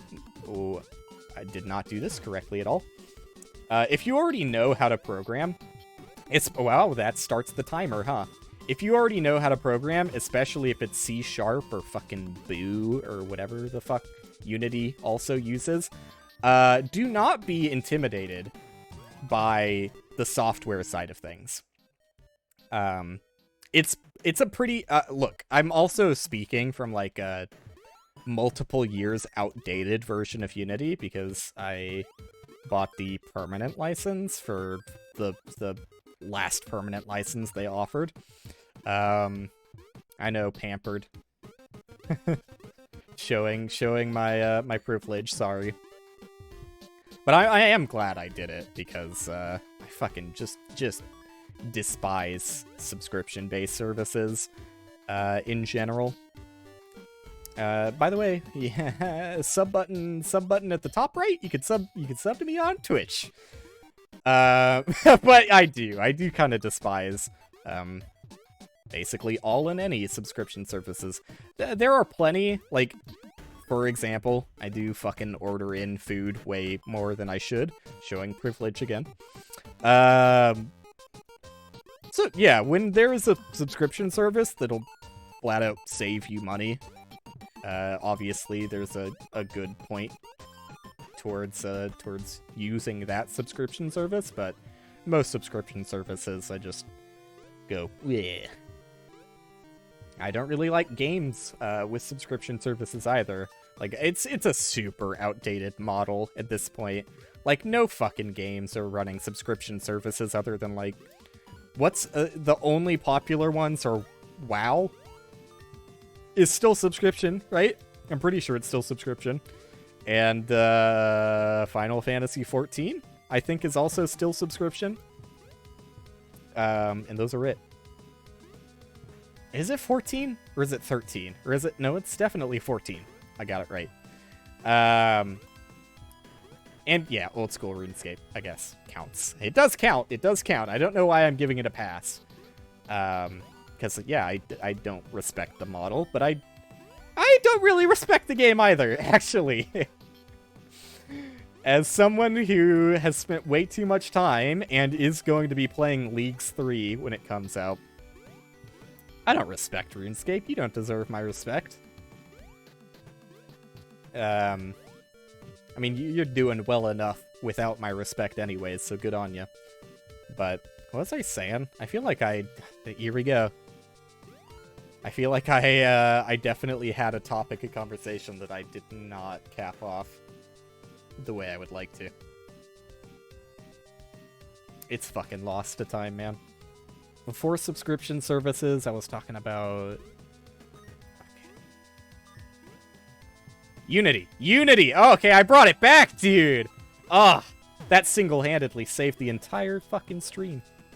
I would have never slept with myself if, Sorry, phrasing. I would have never slept with myself, if if I couldn't... I'm just throwing away lives because I'm laughing at my own idiocy here. If I couldn't find whatever that conversation topic was. I was just constantly thinking about how can I spin this joke into... Well, that's not true. I sleep with myself 2 to 3 times a day. Anyways, you can laugh to that all you want. I lost 6 or 7 lives on that screen as a result of it. Are you happy? Are you happy? I hope you are. Yeah, so I was talking about Unity. I finished Chroma Blast very quickly, given, you know, the barriers that were set before me, never having worked with Unity before. And 2 to 3 months is not even that impressive. Like, I'm sure that there are people with much more impressive numbers, but I was pleased with it, for sure. At the time, I was happy that I could finish a game start to finish that quickly. And, you know, it made me pretty happy with Unity at the time. Those feelings have evaporated since, but, you know, Unity has its purposes. So yeah, I am glad I have the permanent license for it. Anyways, when I finished Chroma Blast, I wanted to get sound effects for it, and I had no idea what I was doing. You know, I had never made... I'm just gonna reset here, honestly. I had never made a finished, shippable game before, so I didn't know where to fucking look to find someone to do sound effects for it. And I did maybe the worst thing you could do, which was seek an actual industry professional, who did a good job. It was Nilo... I don't know how to pronounce his last name, but Nilo Takalainen is my best attempt. I don't even really remember how it's spelled. But yeah, Nilo did great work. I'm not disappointed with it or anything. If I am anything, it is disappointed with myself that I sought that, because I probably should have just, you know, it's a game I made in 3 months and I'm gonna release for free. I probably should have just made my own shitty sound effects. And I did try, don't get me wrong. I did try to make music for the game, and I did try to make shitty sound effects, but they were both, and I know this seems impossible when you look at the quality of Chroma Blast, but they were both too far below my standards to ship it with my own music and my own sound effects. So I did the same thing for music, though. I also sought out industry professionals, which you don't get a lot of replies, which is fair when you seek already well-established individuals, who probably, at this point, a lot of the people I contacted don't even care about making game soundtracks anymore. They're probably just happy that they got recognition and can do their own solo music projects from there on forward. So I'm not surprised I didn't get many results or replies when I was trying to find music that way.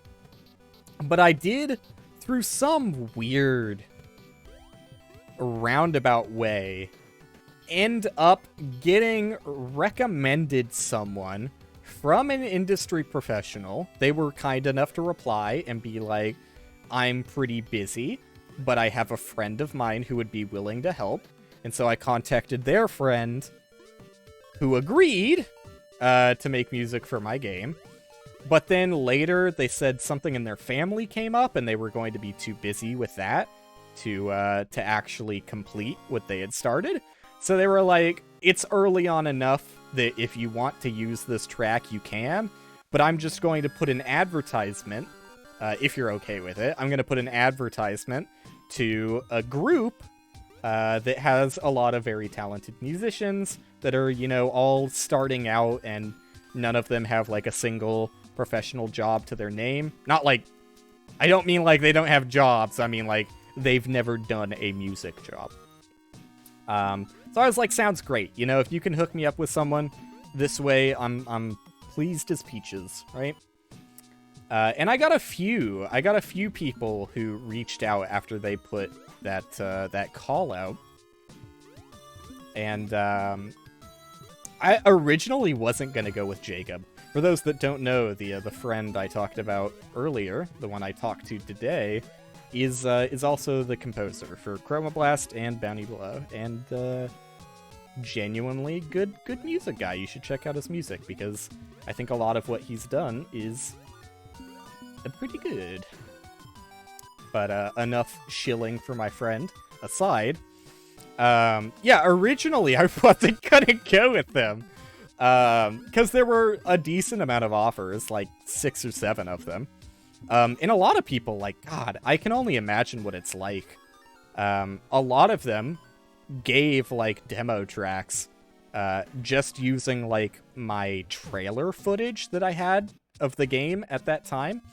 And it was not a lot of gameplay footage, but with that, they tried to find some inspiration. And a few people, I would say most of them, made demo tracks. And so one of them I was interested in, but I mean, maybe I'm the asshole in this situation. I probably am the asshole here.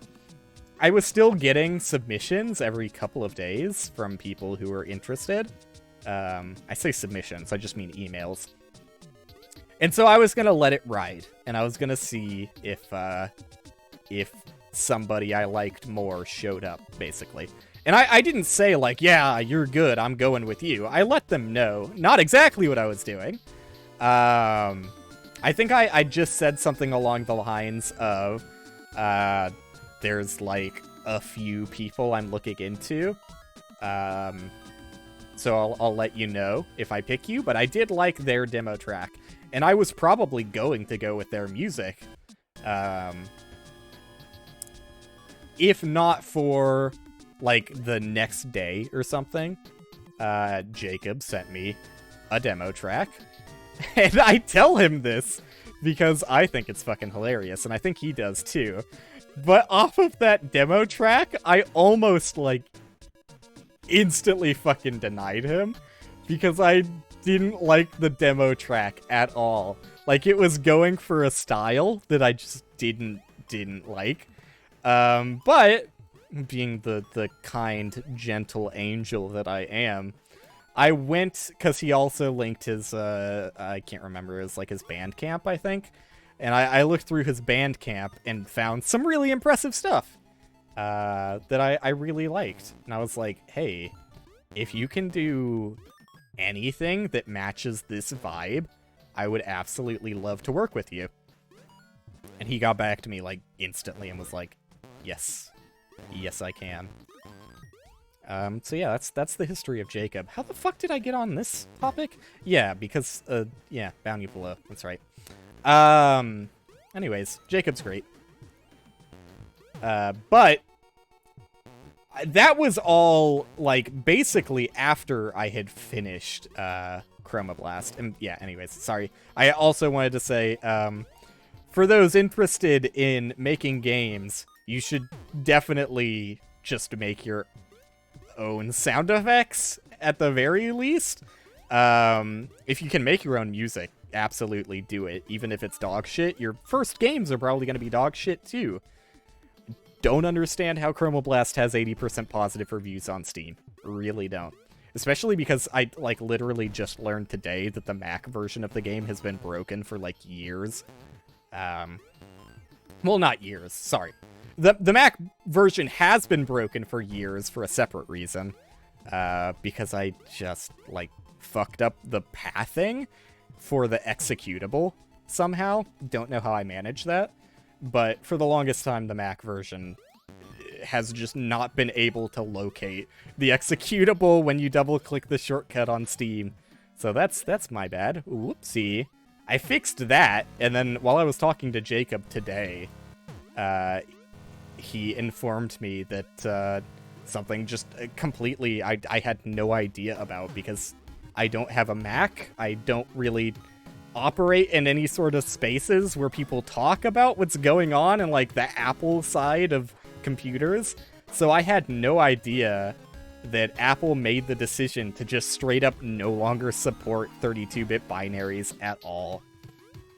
So yeah, my game, Chroma Blast, was shipped with a 32-bit binary, and I didn't realize that was a problem. So I will probably, after I end stream, fix that, because it's not that difficult of a fix. Unity supports 64-bit binaries. I just picked 32-bit because, to me, using Windows, that feels like the safer option. Not that, like, I think tons of people are running operating systems with Windows that only support 32-bit binaries. I don't even know which fucking Windows OSs those are, if any still exist in a functioning capacity today. But yeah, 32-bit just seems like the safest of the two options, so I always go with 32-bit, and was unaware that that was now a problem for Mac users. So I'll fix it. Just didn't know. Sorry for anyone who couldn't play their favorite game of all time, Chroma Blast. But back to what I was talking about. Yeah, I had basically finished Chroma Blast. Wait, no, I was I was talking about that, but I also wanted to say, yeah, make your own music, make your own sound effects, and if you can't, then definitely do what I ended up doing for music. Don't seek a professional.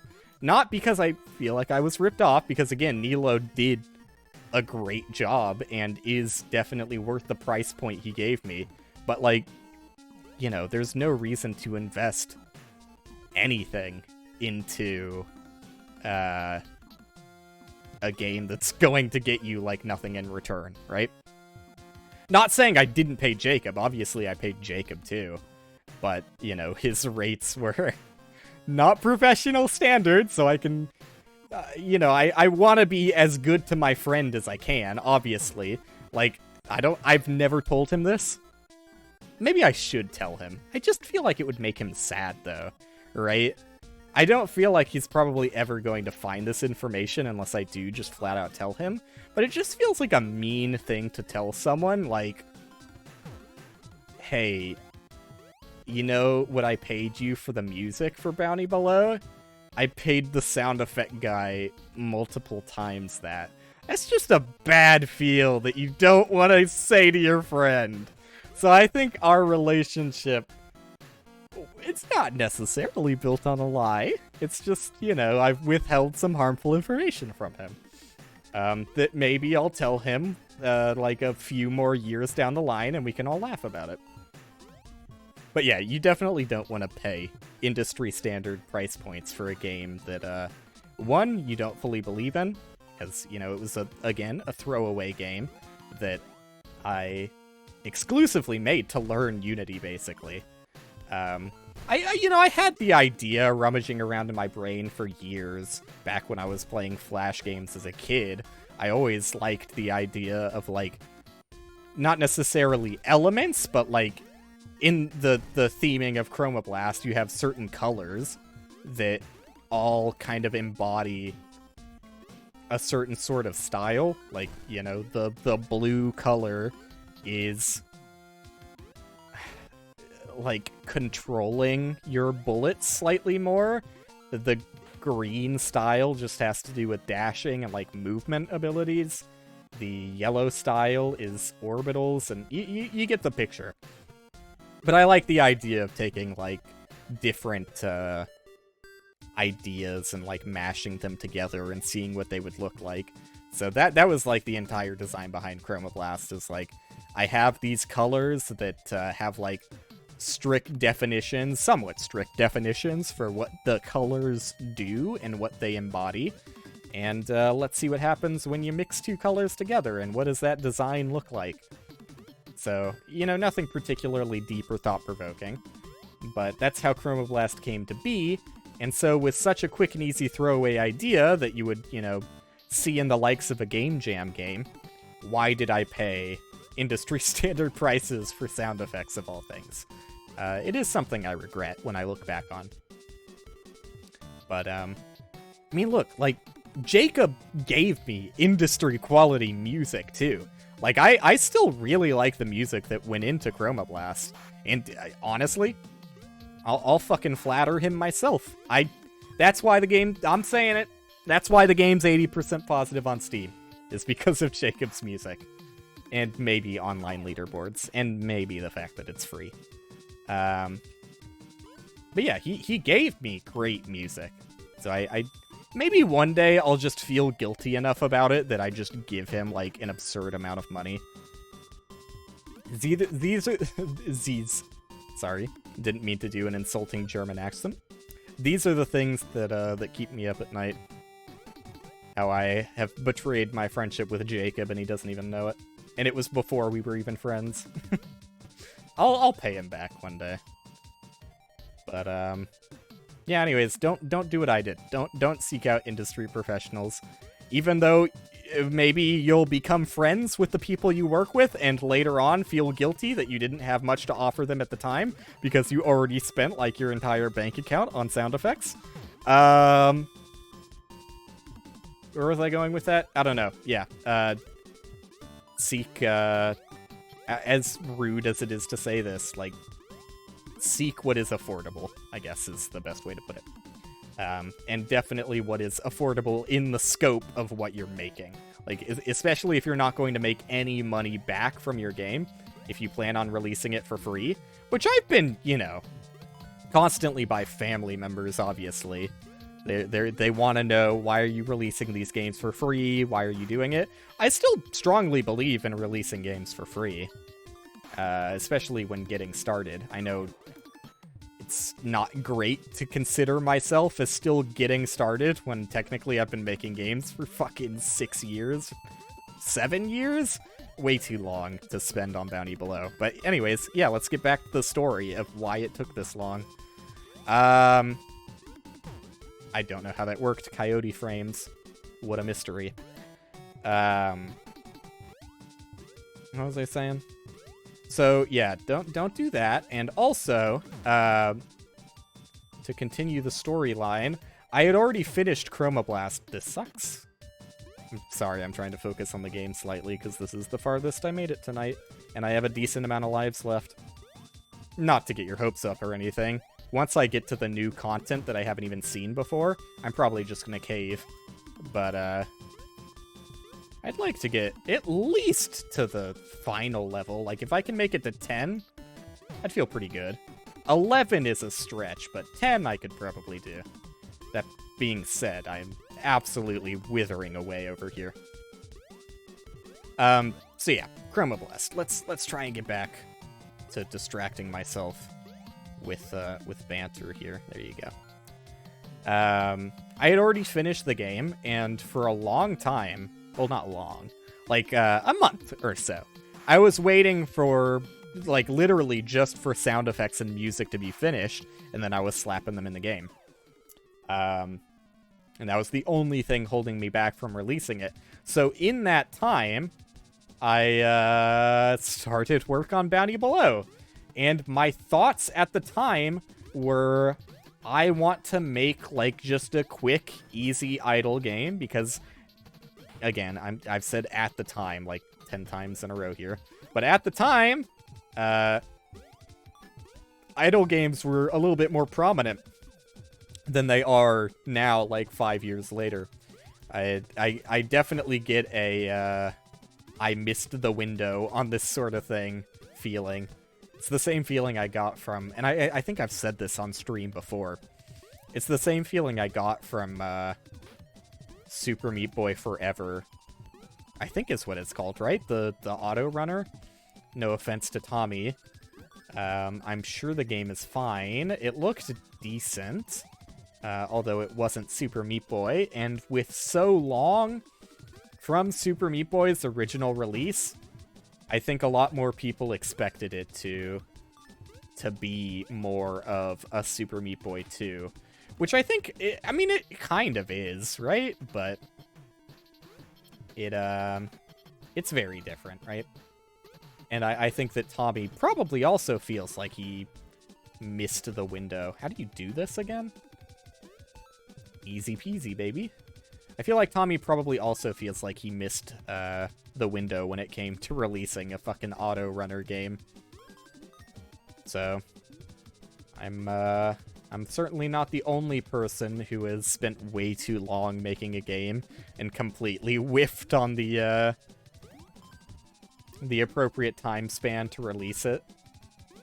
But hey, you know, it is what it is. I forgot you can't do that. I'm not going to be too disappointed with how Bounty Below does one way or another. Like I said, I've been pretty excited about it recently, because I do genuinely think that, like, the Dungeons mode ended up being, like, pretty interesting. Maybe not great. It's mostly just the fact that it's tied to a game that, I mean, didn't really have a coherent design from the start. I just knew I wanted an idle game where you can make items, and that's all Bounty Below is. So yeah, I wanted to get Bounty Below finished. I was thinking, wow, that sucks. Oh, I still have a continue. I'm stupid. Wow, I had way more lives than I even thought I did. This is kind of a, yeah, maybe I pause on this screen with the dialogue just because it's, like, very timing focused. Even when I am pausing the dialogue, I can't keep my mouth shut, can I? There you go. So yeah, the original intention behind Chromoblast Bounty Below was to make a quick and easy one and done idle game that I hopefully got done shortly after the release of Chromoblast. So, and that might have happened, if not for, like, the biggest mistake I've ever made in my career. It genuinely was pretty bad, though, and I still regret it to this day, even though I'm now, you know, at the end of development. And who knows, maybe Bounty Below is a weird fucking niche success. Maybe it's a hit classic for some whatever reason. But unless that happens, we'll probably always regret the decision to add a Dungeons mode. So how'd it happen, Will? How the fuck did you fuck up this badly? Oh my god, I actually... Wait, no, 10 is the final area? Oh my god, I might actually do this. I wasn't expecting to get anywhere close to the end of this today. So this is a shocker for me. Probably not the way I should have handled that jump, but it worked. Oh, fuck. Okay. I'm getting too invested. I realize I'm probably gonna die here. But it's fun. It's fun to get invested, right? Cool. I shouldn't be doing it drop-off style. Okay. I'm gonna watch my lives drop one by one on this very screen. And I wouldn't want it any other way. Never mind. Psych? Okay. I should probably wait until the bullets settle before finding my quote-unquote safe spots. Okay. Don't worry, I'll finish. I still remember the point we left at on my storytelling. Yeah, I'm a storyteller YouTuber. This is what I do. So quirky. Oh my god. It's like, am I allowed to talk about gameplay? There's still nothing interesting going on. Like, you can't. You literally can't commentate gameplay over a platformer. It can't be done. No one's ever done it. Is this free? What the fuck? What's the point of that section? They just let you walk there? She came down in a bubble dug? You know, I didn't know the where the quote "she came down in a bubble dug" was from until literally like a couple days ago. And the reason this is relevant is because Ryan says it like at least 10 times a stream.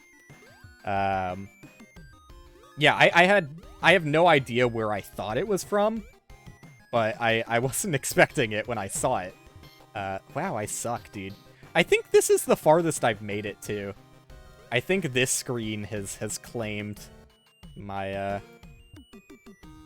my career as a little End is nigh blob guy multiple times in the past. And by multiple times, I think I mean 2 times, because I think I've only been to the 10s twice. God damn it, like, you know, like, it's probably safer to... Wow, that was close. It probably is safer to shimmy along the spikes over there. I just don't wanna... I think I'm done with the end is nigh for now. And I'm probably gonna end stream pretty soon, by the way. Hey, we got farther than I thought we would. I don't think there's that many levels left. I don't think it goes to 10-10. Maybe it does. Oh, nice. But I think... No. I think that's just for the other super cart. Because the other super cart has inconsistent level lengths for all of them, pretty much. What was I saying? Guy who says he didn't forget where he left off conversationally. I'm going to pull up Friday Night Funkin' to fucking flex, alright? I'll be real. I'm gonna flex. Because when I last streamed, I was abundantly bad at Friday Night Funkin'. And I like the fact that the witty TikTok is one of the last TikToks I made. Just because I get to see there, like right on the front page, my own inadequacy. And being like, look at this shit, this is the hardest shit you'll ever see. And it's not that bad. Not that bad. I can't remember the names of the songs. But Ballistic is still pretty bad. I think Overhead is the medium difficulty of them. Overhead's not that bad, but I think I made a big deal of it on that TikTok. There you go. Is that good? That looks good. I think I'll shift it down a little bit. Has that been up the whole fucking time? Am I stupid? I might scrub the VOD a little bit. Because I don't want to fucking leak my Discord. No, that has not been up the whole time. That's what my... How did that happen? How the fuck did my keyboard input display... What fucking... What OBS hotkey changes the... Yeah, wow. It just straight up changed the input source. Oh, and there it goes back to Discord again. I'm selecting keyboard. Okay, thank you. I pressed the down arrow key because I wanted to shift the screen region down, and it just fucking automatically selects Discord as my screen region. I'll scrub the VOD a little bit and make it watchable. What was I saying? Yeah. Guy who didn't lose conversation topic. You can't blame me for that one, though. I wasn't expecting OBS to just grab my fucking Discord. No, I remember. I should have fucking... I should have just sat on the end is nigh, because it's gonna feel kind of weird. You know what? I'm not gonna split this VOD up at all. I think I'm just going to have it as one continuous segment, even though I'm playing 2 separate games. Normally, I don't do that, but I think for this one it makes sense. It's just a, hey, I'm streaming again thing. And also, I did not want to cut up the story I was telling in half, because that's always kind of awkward. Hey, yeah, I know I was telling, like, the story for the past hour and a half, but go to this different video if you want to hear the conclusion to it. Gross. Alright. Capture... Hopefully this works. That doesn't look right. Does that look right? Does it look good enough? Not really. Not really, is the answer. Is there even, like, can you even go full screen? Sorry, I know the audio's a little loud. Like, is that an option for me? Nope. Okay. Yeah, I think I'm just gonna turn down my, like, desktop audio a bit. There you go. This is an appropriate volume. Okay, I'm gonna finish the story, and I'm gonna make sure I finish the story before doing Friday Night Funkin', because I can't fucking talk while I play this game. This is, like, the only example of a game where I'm satisfied not talking while I play, because, I just fucking can't. Like, I either get my point across, or do well in the game. There is no in between. I cannot do both at the same time. Oh, I also need to change my game name on stream. Remember what it is that you're doing, Will. I am playing Friday Night Funkin'. There you go. Cool. Very cool. Very cool. Very swag. Very epic. So, sorry, but I'm just gonna leave the screen region as ugly, because I don't plan on playing this for that long. And, sorry, that was a little obnoxious without the actual music playing.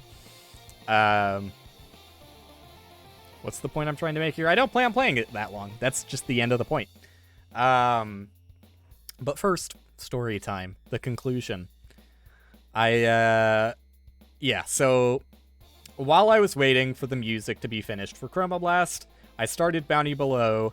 I basically finished the entire game when I wanted to, but in that process, I got very bored of working on an idle game, because turns out working on a game that is more or less exclusively UI and numbers is pretty boring to develop for. So I added a dungeons mode, and I mean, that's pretty much like the rest is history. Like, I just overcommitted super hard as to what the dungeons mode should be. And it's just like a fully fledged roguelike. You know, whether or not it's a good roguelike is up to your own interpretation.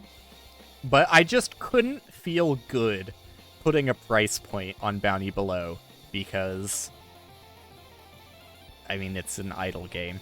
Like, even if people love the roguelike part of it, it's still, I don't know, it feels weird. It's tied to an idle game. The idle game's kind of stinky. The connection between the two games is kind of stinky. Yeah, I don't know. Just everything about it screamed as I should release this for free. So there's nothing wrong about that, though. I'm totally fine releasing it for free. I haven't actually tested. I made yeah, it seems good. I made the input display for this literally right before I started stream, because I knew I was gonna flex. And it's not even flexing that much, okay? Like, I'm still not very good. And there are children in Roblox that are much better at this than I am. But it's better than I used to be. So, yeah, there's that, I guess. Alright, music time. I mean, I might as well have the music pretty loud, because it's not like I'm really going to be doing that much talking here. I practiced this song. I can't stop myself from talking. I practiced this song because I'm... There I go. Everything in my body made me want to reset there.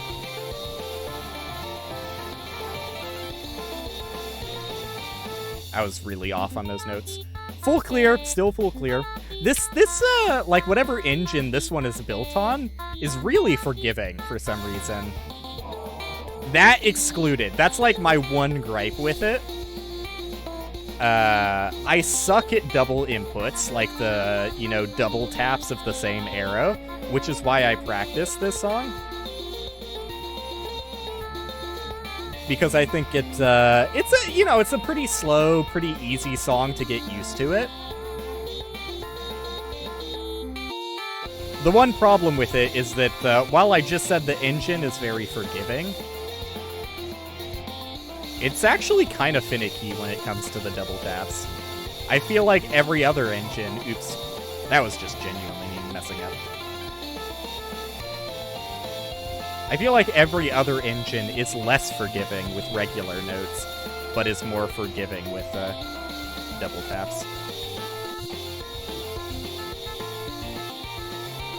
Now he focuses. He says as soon as fucking words came out of my mouth, I lost a note.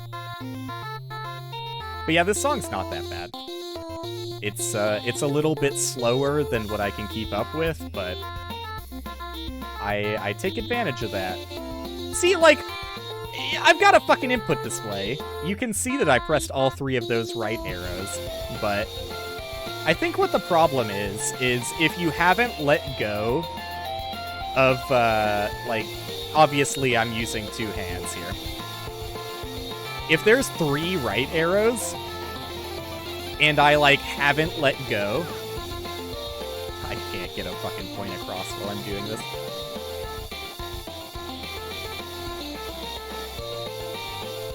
I always fuck that up. But yeah, if there's like 2 right arrows and I haven't let go of the right arrow key before I press D, I think that's what prevents it from giving it to me. Like, if I'm holding right arrow and I press D, well, no, look, it counted as an input there. I have no idea. I have absolutely no idea why it doesn't count it sometimes. It's just a little finicky on the double taps for some reason, where everything else is, like, insanely over-forgiving. Like, the game will say you've got a fucking AAA+, when I'm, like, missing the notes by full seconds. Alright, I'm gonna try it. I can't. I just... Don't get your hopes up. You can see that I have 0 score on this one. I can't keep up with this one at all. Get ready for floundering. See, and when you fall behind... And I know, I can't even, like... That's why I do the level above it, whatever it's called, Lloyd. That's why I do Lloyd. Because you see when I get panicked and flustered, I don't even try and do double taps on, like, both of my hands. I just start, like, spamming it because I'm, you know, I'm falling behind. And you try and catch up and your brain shuts off and you start doing things the wrong way. So I can do it on normal, but I still miss a lot of the notes just because the double taps come at me a little bit faster than I'm ready for. This is a good example of this engine being, like, insanely forgiving, because I can't really keep up with this one either, but I can pass it. Which I feel like if this song was made in, like, any other of the Friday Night Funkin' engines, I probably would not pass. Yeah, I used my brain there. I tried to do that double down arrow correctly. But I do like these songs. Actually, I don't really like... And I'm floundering. I don't like Endurance as a song that much, actually. But I do like this one and Lloyd. I don't pay attention to the names of the songs at all. So I mean, I don't know how standard this is. I obviously haven't watched anybody else play Friday Night Funkin' or, what's it? Stepmania. I know that that's an engine that people primarily use for actual DDR cabinets, but you can do it with keyboard too, and I think a lot of people do. I think it's Stepmania that I'm thinking of. I didn't do that correctly. A problem is, like, when... My fingers go fucking up, dude. Like, when I'm pressing... and this is the part where I fail, if I do fail, which I might, no? Like, the game still says I have an accuracy of 82% here. Like, that's too forgiving. And just, like, not true.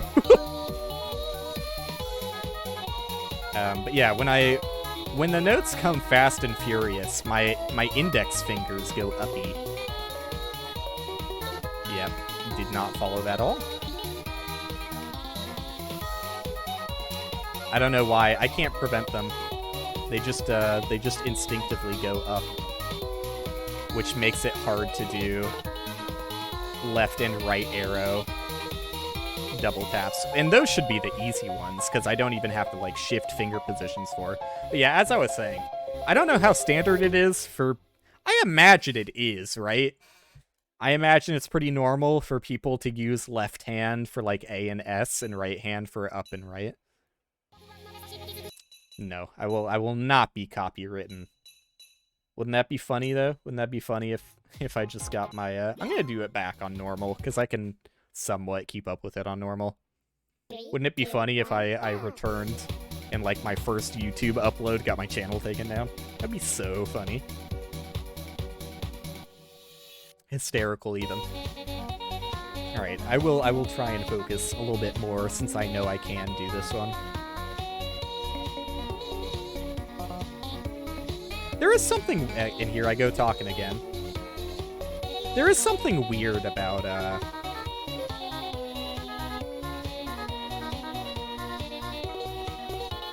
Sorry. Aww. This is the only Friday Night Funkin' game that fucking screams at you when you mess up. I was saying, there is something weird. Never mind. Sorry. Aww. Whenever a double tap shows up quickly, I just can't react to it. I'm still at that point with it. Like, if I know the song, like I do with the slower one, like, if I spent the time to learn this song, I probably could do the double taps. But I want it to be instinctive. I want to be able to just naturally do that. Like, that's how you get better, right? Nope, don't take your hand off the keyboard. I desperately want to finish my train of thought. See, and it's so fucked, right?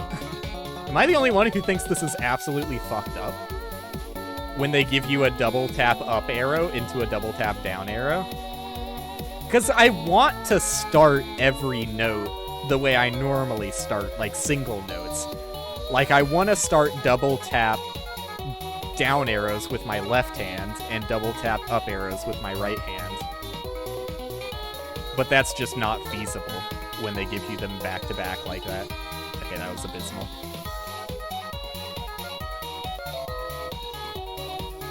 So yeah, I don't know. I need to get more practice with it, obviously. Look, I almost got that double tap there. I don't think it gave it to me. Oh, maybe it did, because I didn't get the aw yet.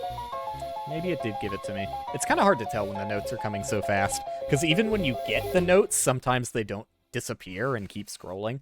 It's weird. But what I was saying... No, I lost it. No, I found it! It's kind of weird playing a chart that you've beaten the harder version of it. Because, like, even if you can't follow the harder version...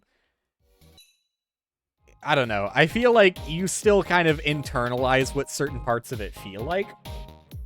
And when you go down to normal, and there's just notes missing, especially when they're notes, like, in the song, and there's just no note there to actually be pressed with that note of the song, it always feels kind of awkward.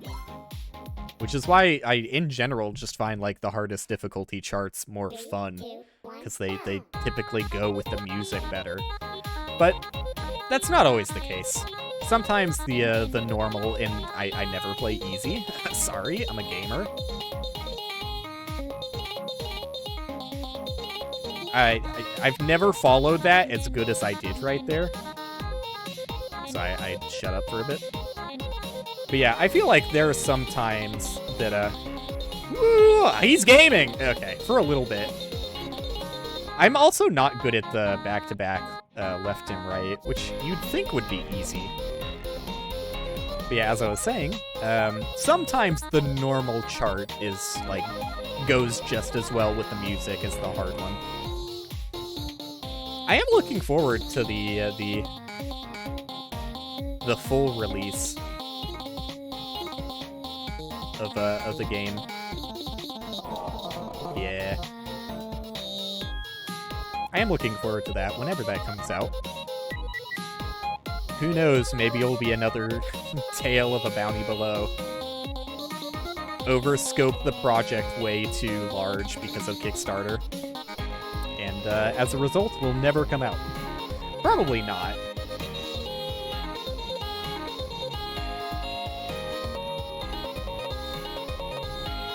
They seem like they genuinely want to make a good rhythm game.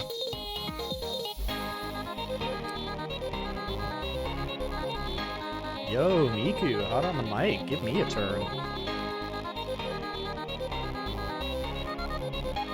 This is probably the last one I'm gonna do before ending stream, though. I might do one more Lloyd. Or maybe, fuck it. Maybe I'm not following those double taps this time around. Ooh, left arrow. You wouldn't. Down arrow. Up arrow. Takes hands off keyboard for 1000th time. It's weird playing this. I am gonna do one more Lloyd back. It's weird playing this on stream. Yo, what the fuck? Thank you. 3, 2, 1, go. Thank you. I'm not used to that noise. It's both been like months since I fucking streamed at all. And even when I was regularly streaming, that was not a noise I heard frequently.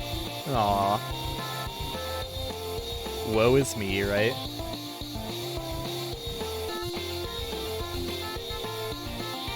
But again, as I've gone over, I fully understand that. And I know the things I did wrong for the most part the last time I streamed. Let's hope that this time things will be different. Not necessarily in like an upward progression sort of way. I'm totally fine with streaming to 0 people again. It's fine. I should be used to it, right? I fucking awed that? See, it's times like those where I fucking know I pressed the buttons correctly. But for whatever reason, Miku does not approve.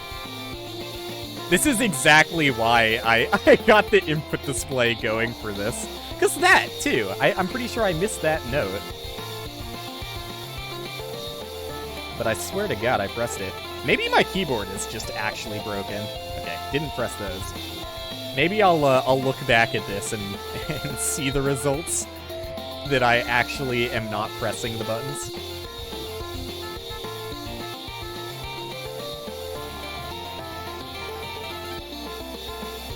Yeah. I always lose it at some point or another. I promise I'm better off stream. It's not usually like this. I shouldn't have gone back for Lloyd, dude.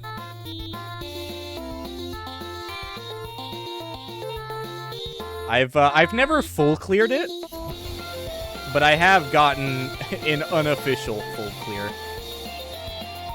I have once. I believe I pressed all of the notes, and all of the missing notes were ones that the game just weirdly didn't. I always kind of fuck up there, though. Were ones that the game weirdly didn't recognize. See, like, I definitely pressed 2 down arrows there. You're full of shit, Miku.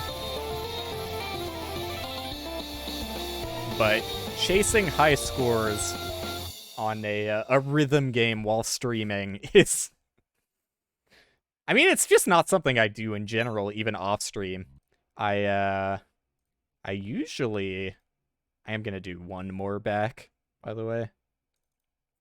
Ah, fuck it. Maybe I'll do 2 more back. I usually just play, like, whenever I do play any Friday Night Funkin', I usually just do it for, like, a few minutes and then call it. There you go.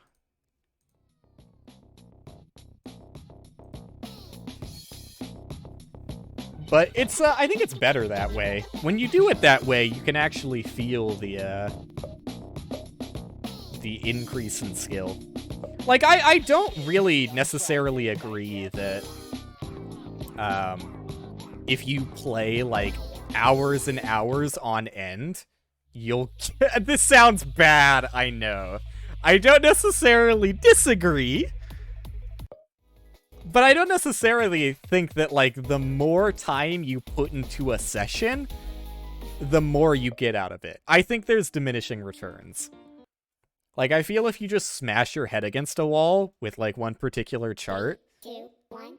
it, after a while, stops being, an actual gain, and you start just wasting time. I think rhythm games, more so than anything, that are, like, games solely reliant on, like, pressing button at right time, I think that benefits from sleeping. Like, with a lot of games that you're trying to improve in, you'll find that you do better when you take a night's rest. And, yeah, rhythm games especially with that.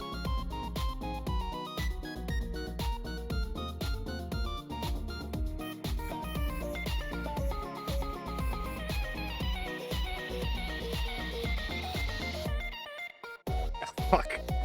My bad. Sorry I pressed the button in time with the song.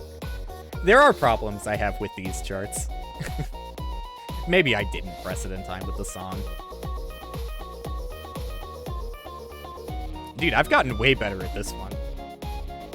It's been a while since I played this one. I've just been playing the Miku one. But I used to not be able to do those sections. I almost dropped it there. There is part of this one that's just kind of bullshit, and is just a weird difficulty spike.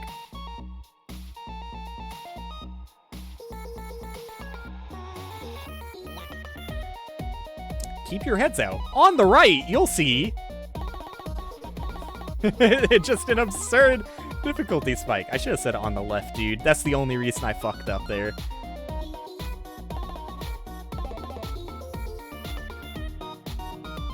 I was thinking about how I fucked up the joke.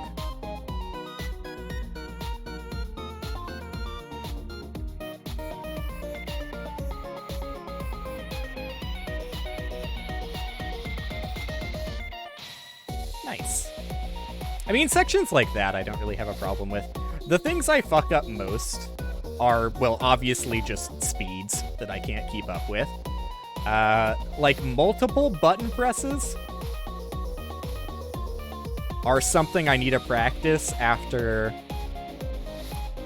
I work on double taps. That would be, like, the next biggest gap in my abilities. Like, when I see buttons that are meant to be pressed at the same time, I just interpret them as, like, press them close to each other, which is usually good enough. Like, if I see, like, a down and an up arrow that I'm supposed to press at the same time. And that's really the only song I like out of this one. Beethoven's fine, but, I mean, just being real, I'm not good enough for it. What was I saying?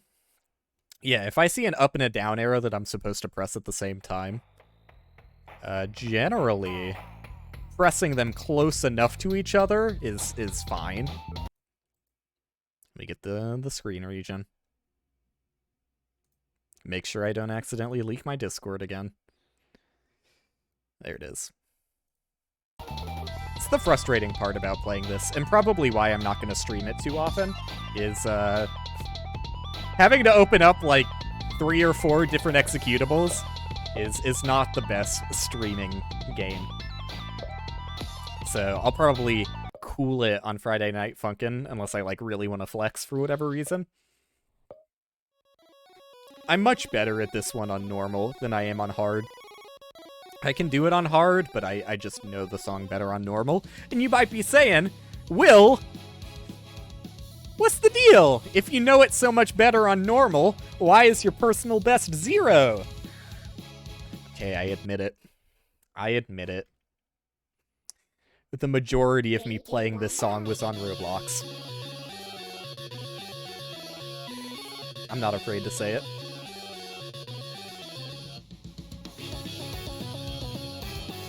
Which, yeah, that was something I don't think I fully capped off earlier. Ooh, I did the double tap correctly. Ooh, is he good at games? What the fuck? I learned those double taps before I learned how to do double taps.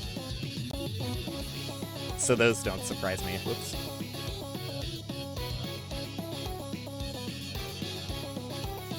Ooh, just did that like completely backwards. Whoops.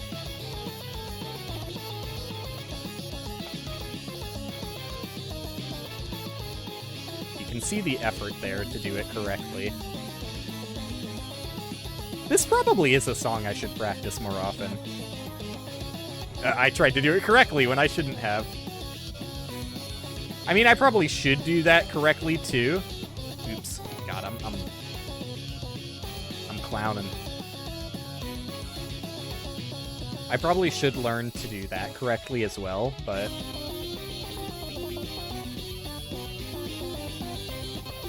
I learned the muscle memory for doing it that way.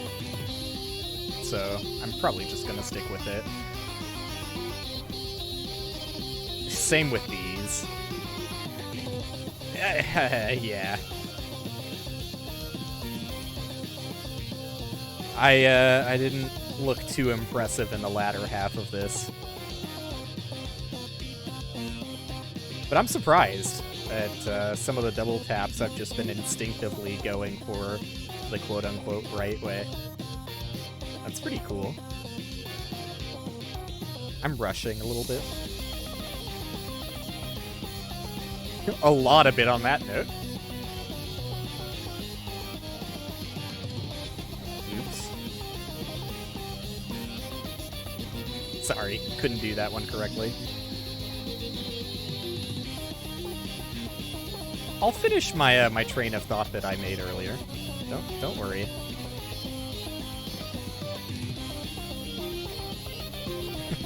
I'm just going back and forth between not caring about double inputs at all, trying to do them correctly, and just being okay with doing them incorrectly.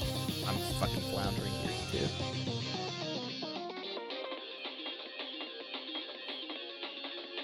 48%. See, that's what you would expect out of, like, the fucking Miku one. Oh god. The extra button presses I'm doing in panic.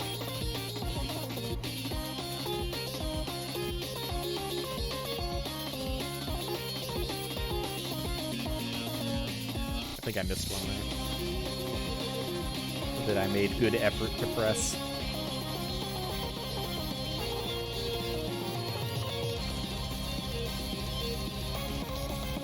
But yeah, I got quote-unquote competent at this song before I did the Miku stuff. So all of the double taps that I haven't, like that, I didn't used to do that quote-unquote correctly. Obviously I had to learn to double tap for that. But other than that, all of the double taps were like completely accidental when I originally learned. That song. That's not a hard way to end the song, but I can never get it through my thick skull. Alright, I'm going to say what I meant to say earlier before I got so rudely interrupted by gameplay. Yeah, I mean, I have already made this sentiment before, but it's true. One of the biggest reasons I felt bad about not streaming for like 6, 7, 8, however many months it's been, is, every time I would do something noteworthy that I wanted to talk about, I would be upset I couldn't talk about it on stream. So I'm glad to be back. I'm not glad that I'm going to have to edit this YouTube video before I ship it to YouTube. Wait, did I say edit this YouTube video? Edit this stream VOD before I ship it to YouTube. But, minor inconvenience. I don't even think it's that much more of an inconvenience that it would have been anyways, because I think the Twitch to YouTube exporter is down as a result of the data leak that that Twitch had recently. You can tell my voice is a little bit scratched up.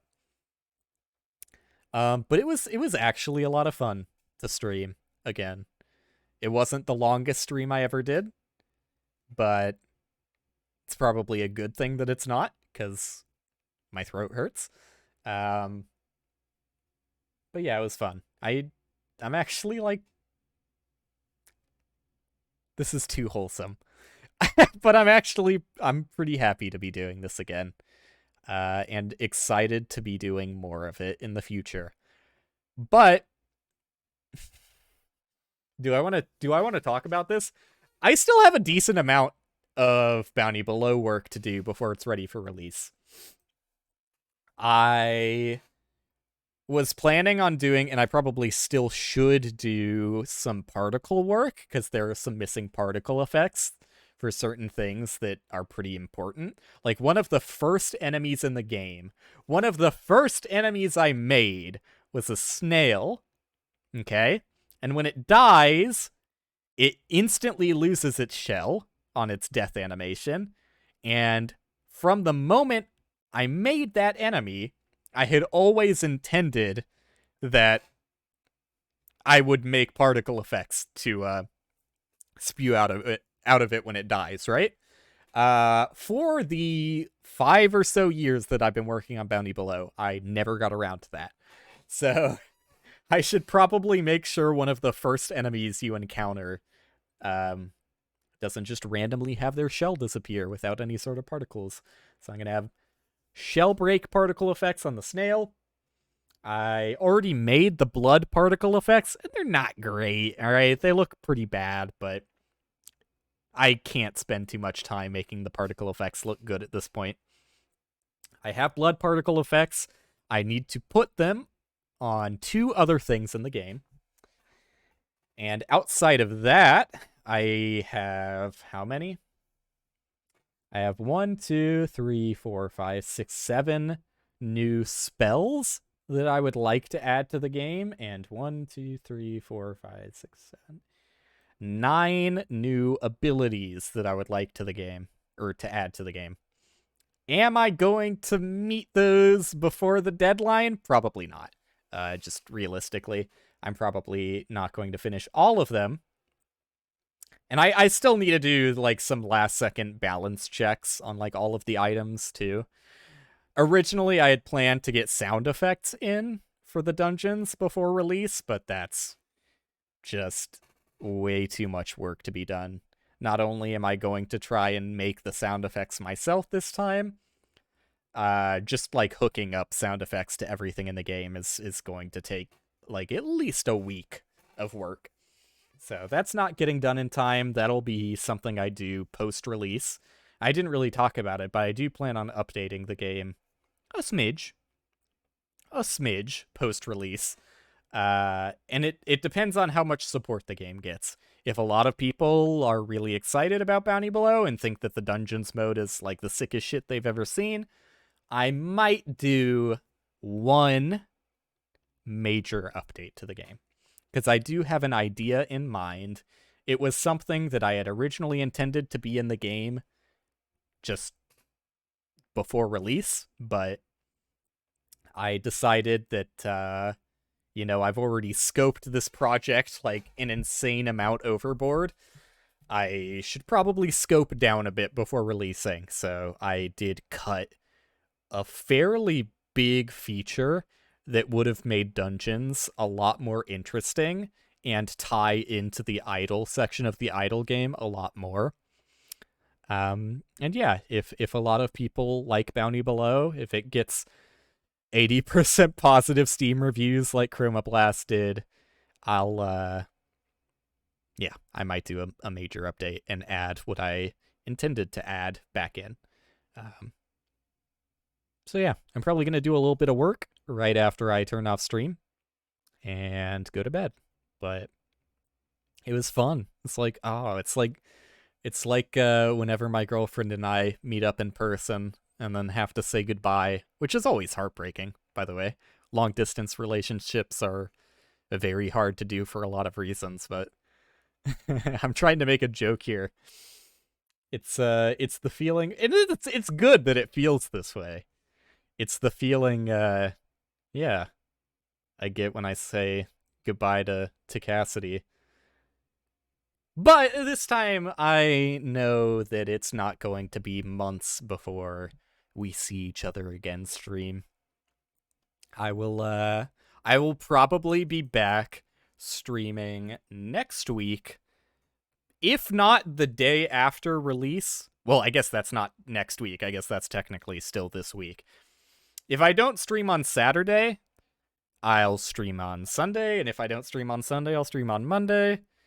While I don't want to keep a schedule, I do want to put out a rough idea of when I'm going to be back, especially if I had a good time on the stream. Like, the more fun I have on a stream, the more likely it is I'm probably going to be back pretty soon. I just got to make sure I don't, like, do that to the point of misery like I used to. Am I fucking insane? Am I hearing, like, phantom music? Yes, I am insane. There is no music playing. Do I have anything else to talk about that's, like, important? I mean, I'm pretty sure no one's here listening to this. I guess one person did follow, but yeah, I would appreciate it if ever anybody sees this on the YouTube in the future. Check out Bounty below. Let me know what you think. I am starting to think more and more that it's pretty cool. It's pretty cool. It's still not, like, up to my standards for what I know I can make, and I do plan on making good games in the future, but Bounty Below is a step up from Chroma Blast, I would say. Am I allowed to? Am I allowed to say that? Is that too bold of a statement? I think it's better than Chroma Blast, so I guess that's good. You should always endeavor to be better than what you did in the past, right? I'm done. I'm rambling too long. Yeah, I'll try and be back shortly after release and talk a little bit about what that's like, and maybe, depending on how many people join the Discord through playing Bounty Below, and from there join the stream from the Discord. I might even do stream announcements in the Discord now. I kind of wanted to do a stream announcement for this one, but I don't know. It felt weird to do as like if I'm going to do a stream announcement on the Discord, I don't want the first thing people in the Discord to hear be me talking about, yeah, I'm back after like a really long break, and here's why. I would rather people just assume that I've been streaming forever and that nothing was ever wrong. Toxic masculinity, I know. But, bye. Bye. This was fun. I'll do it again soon.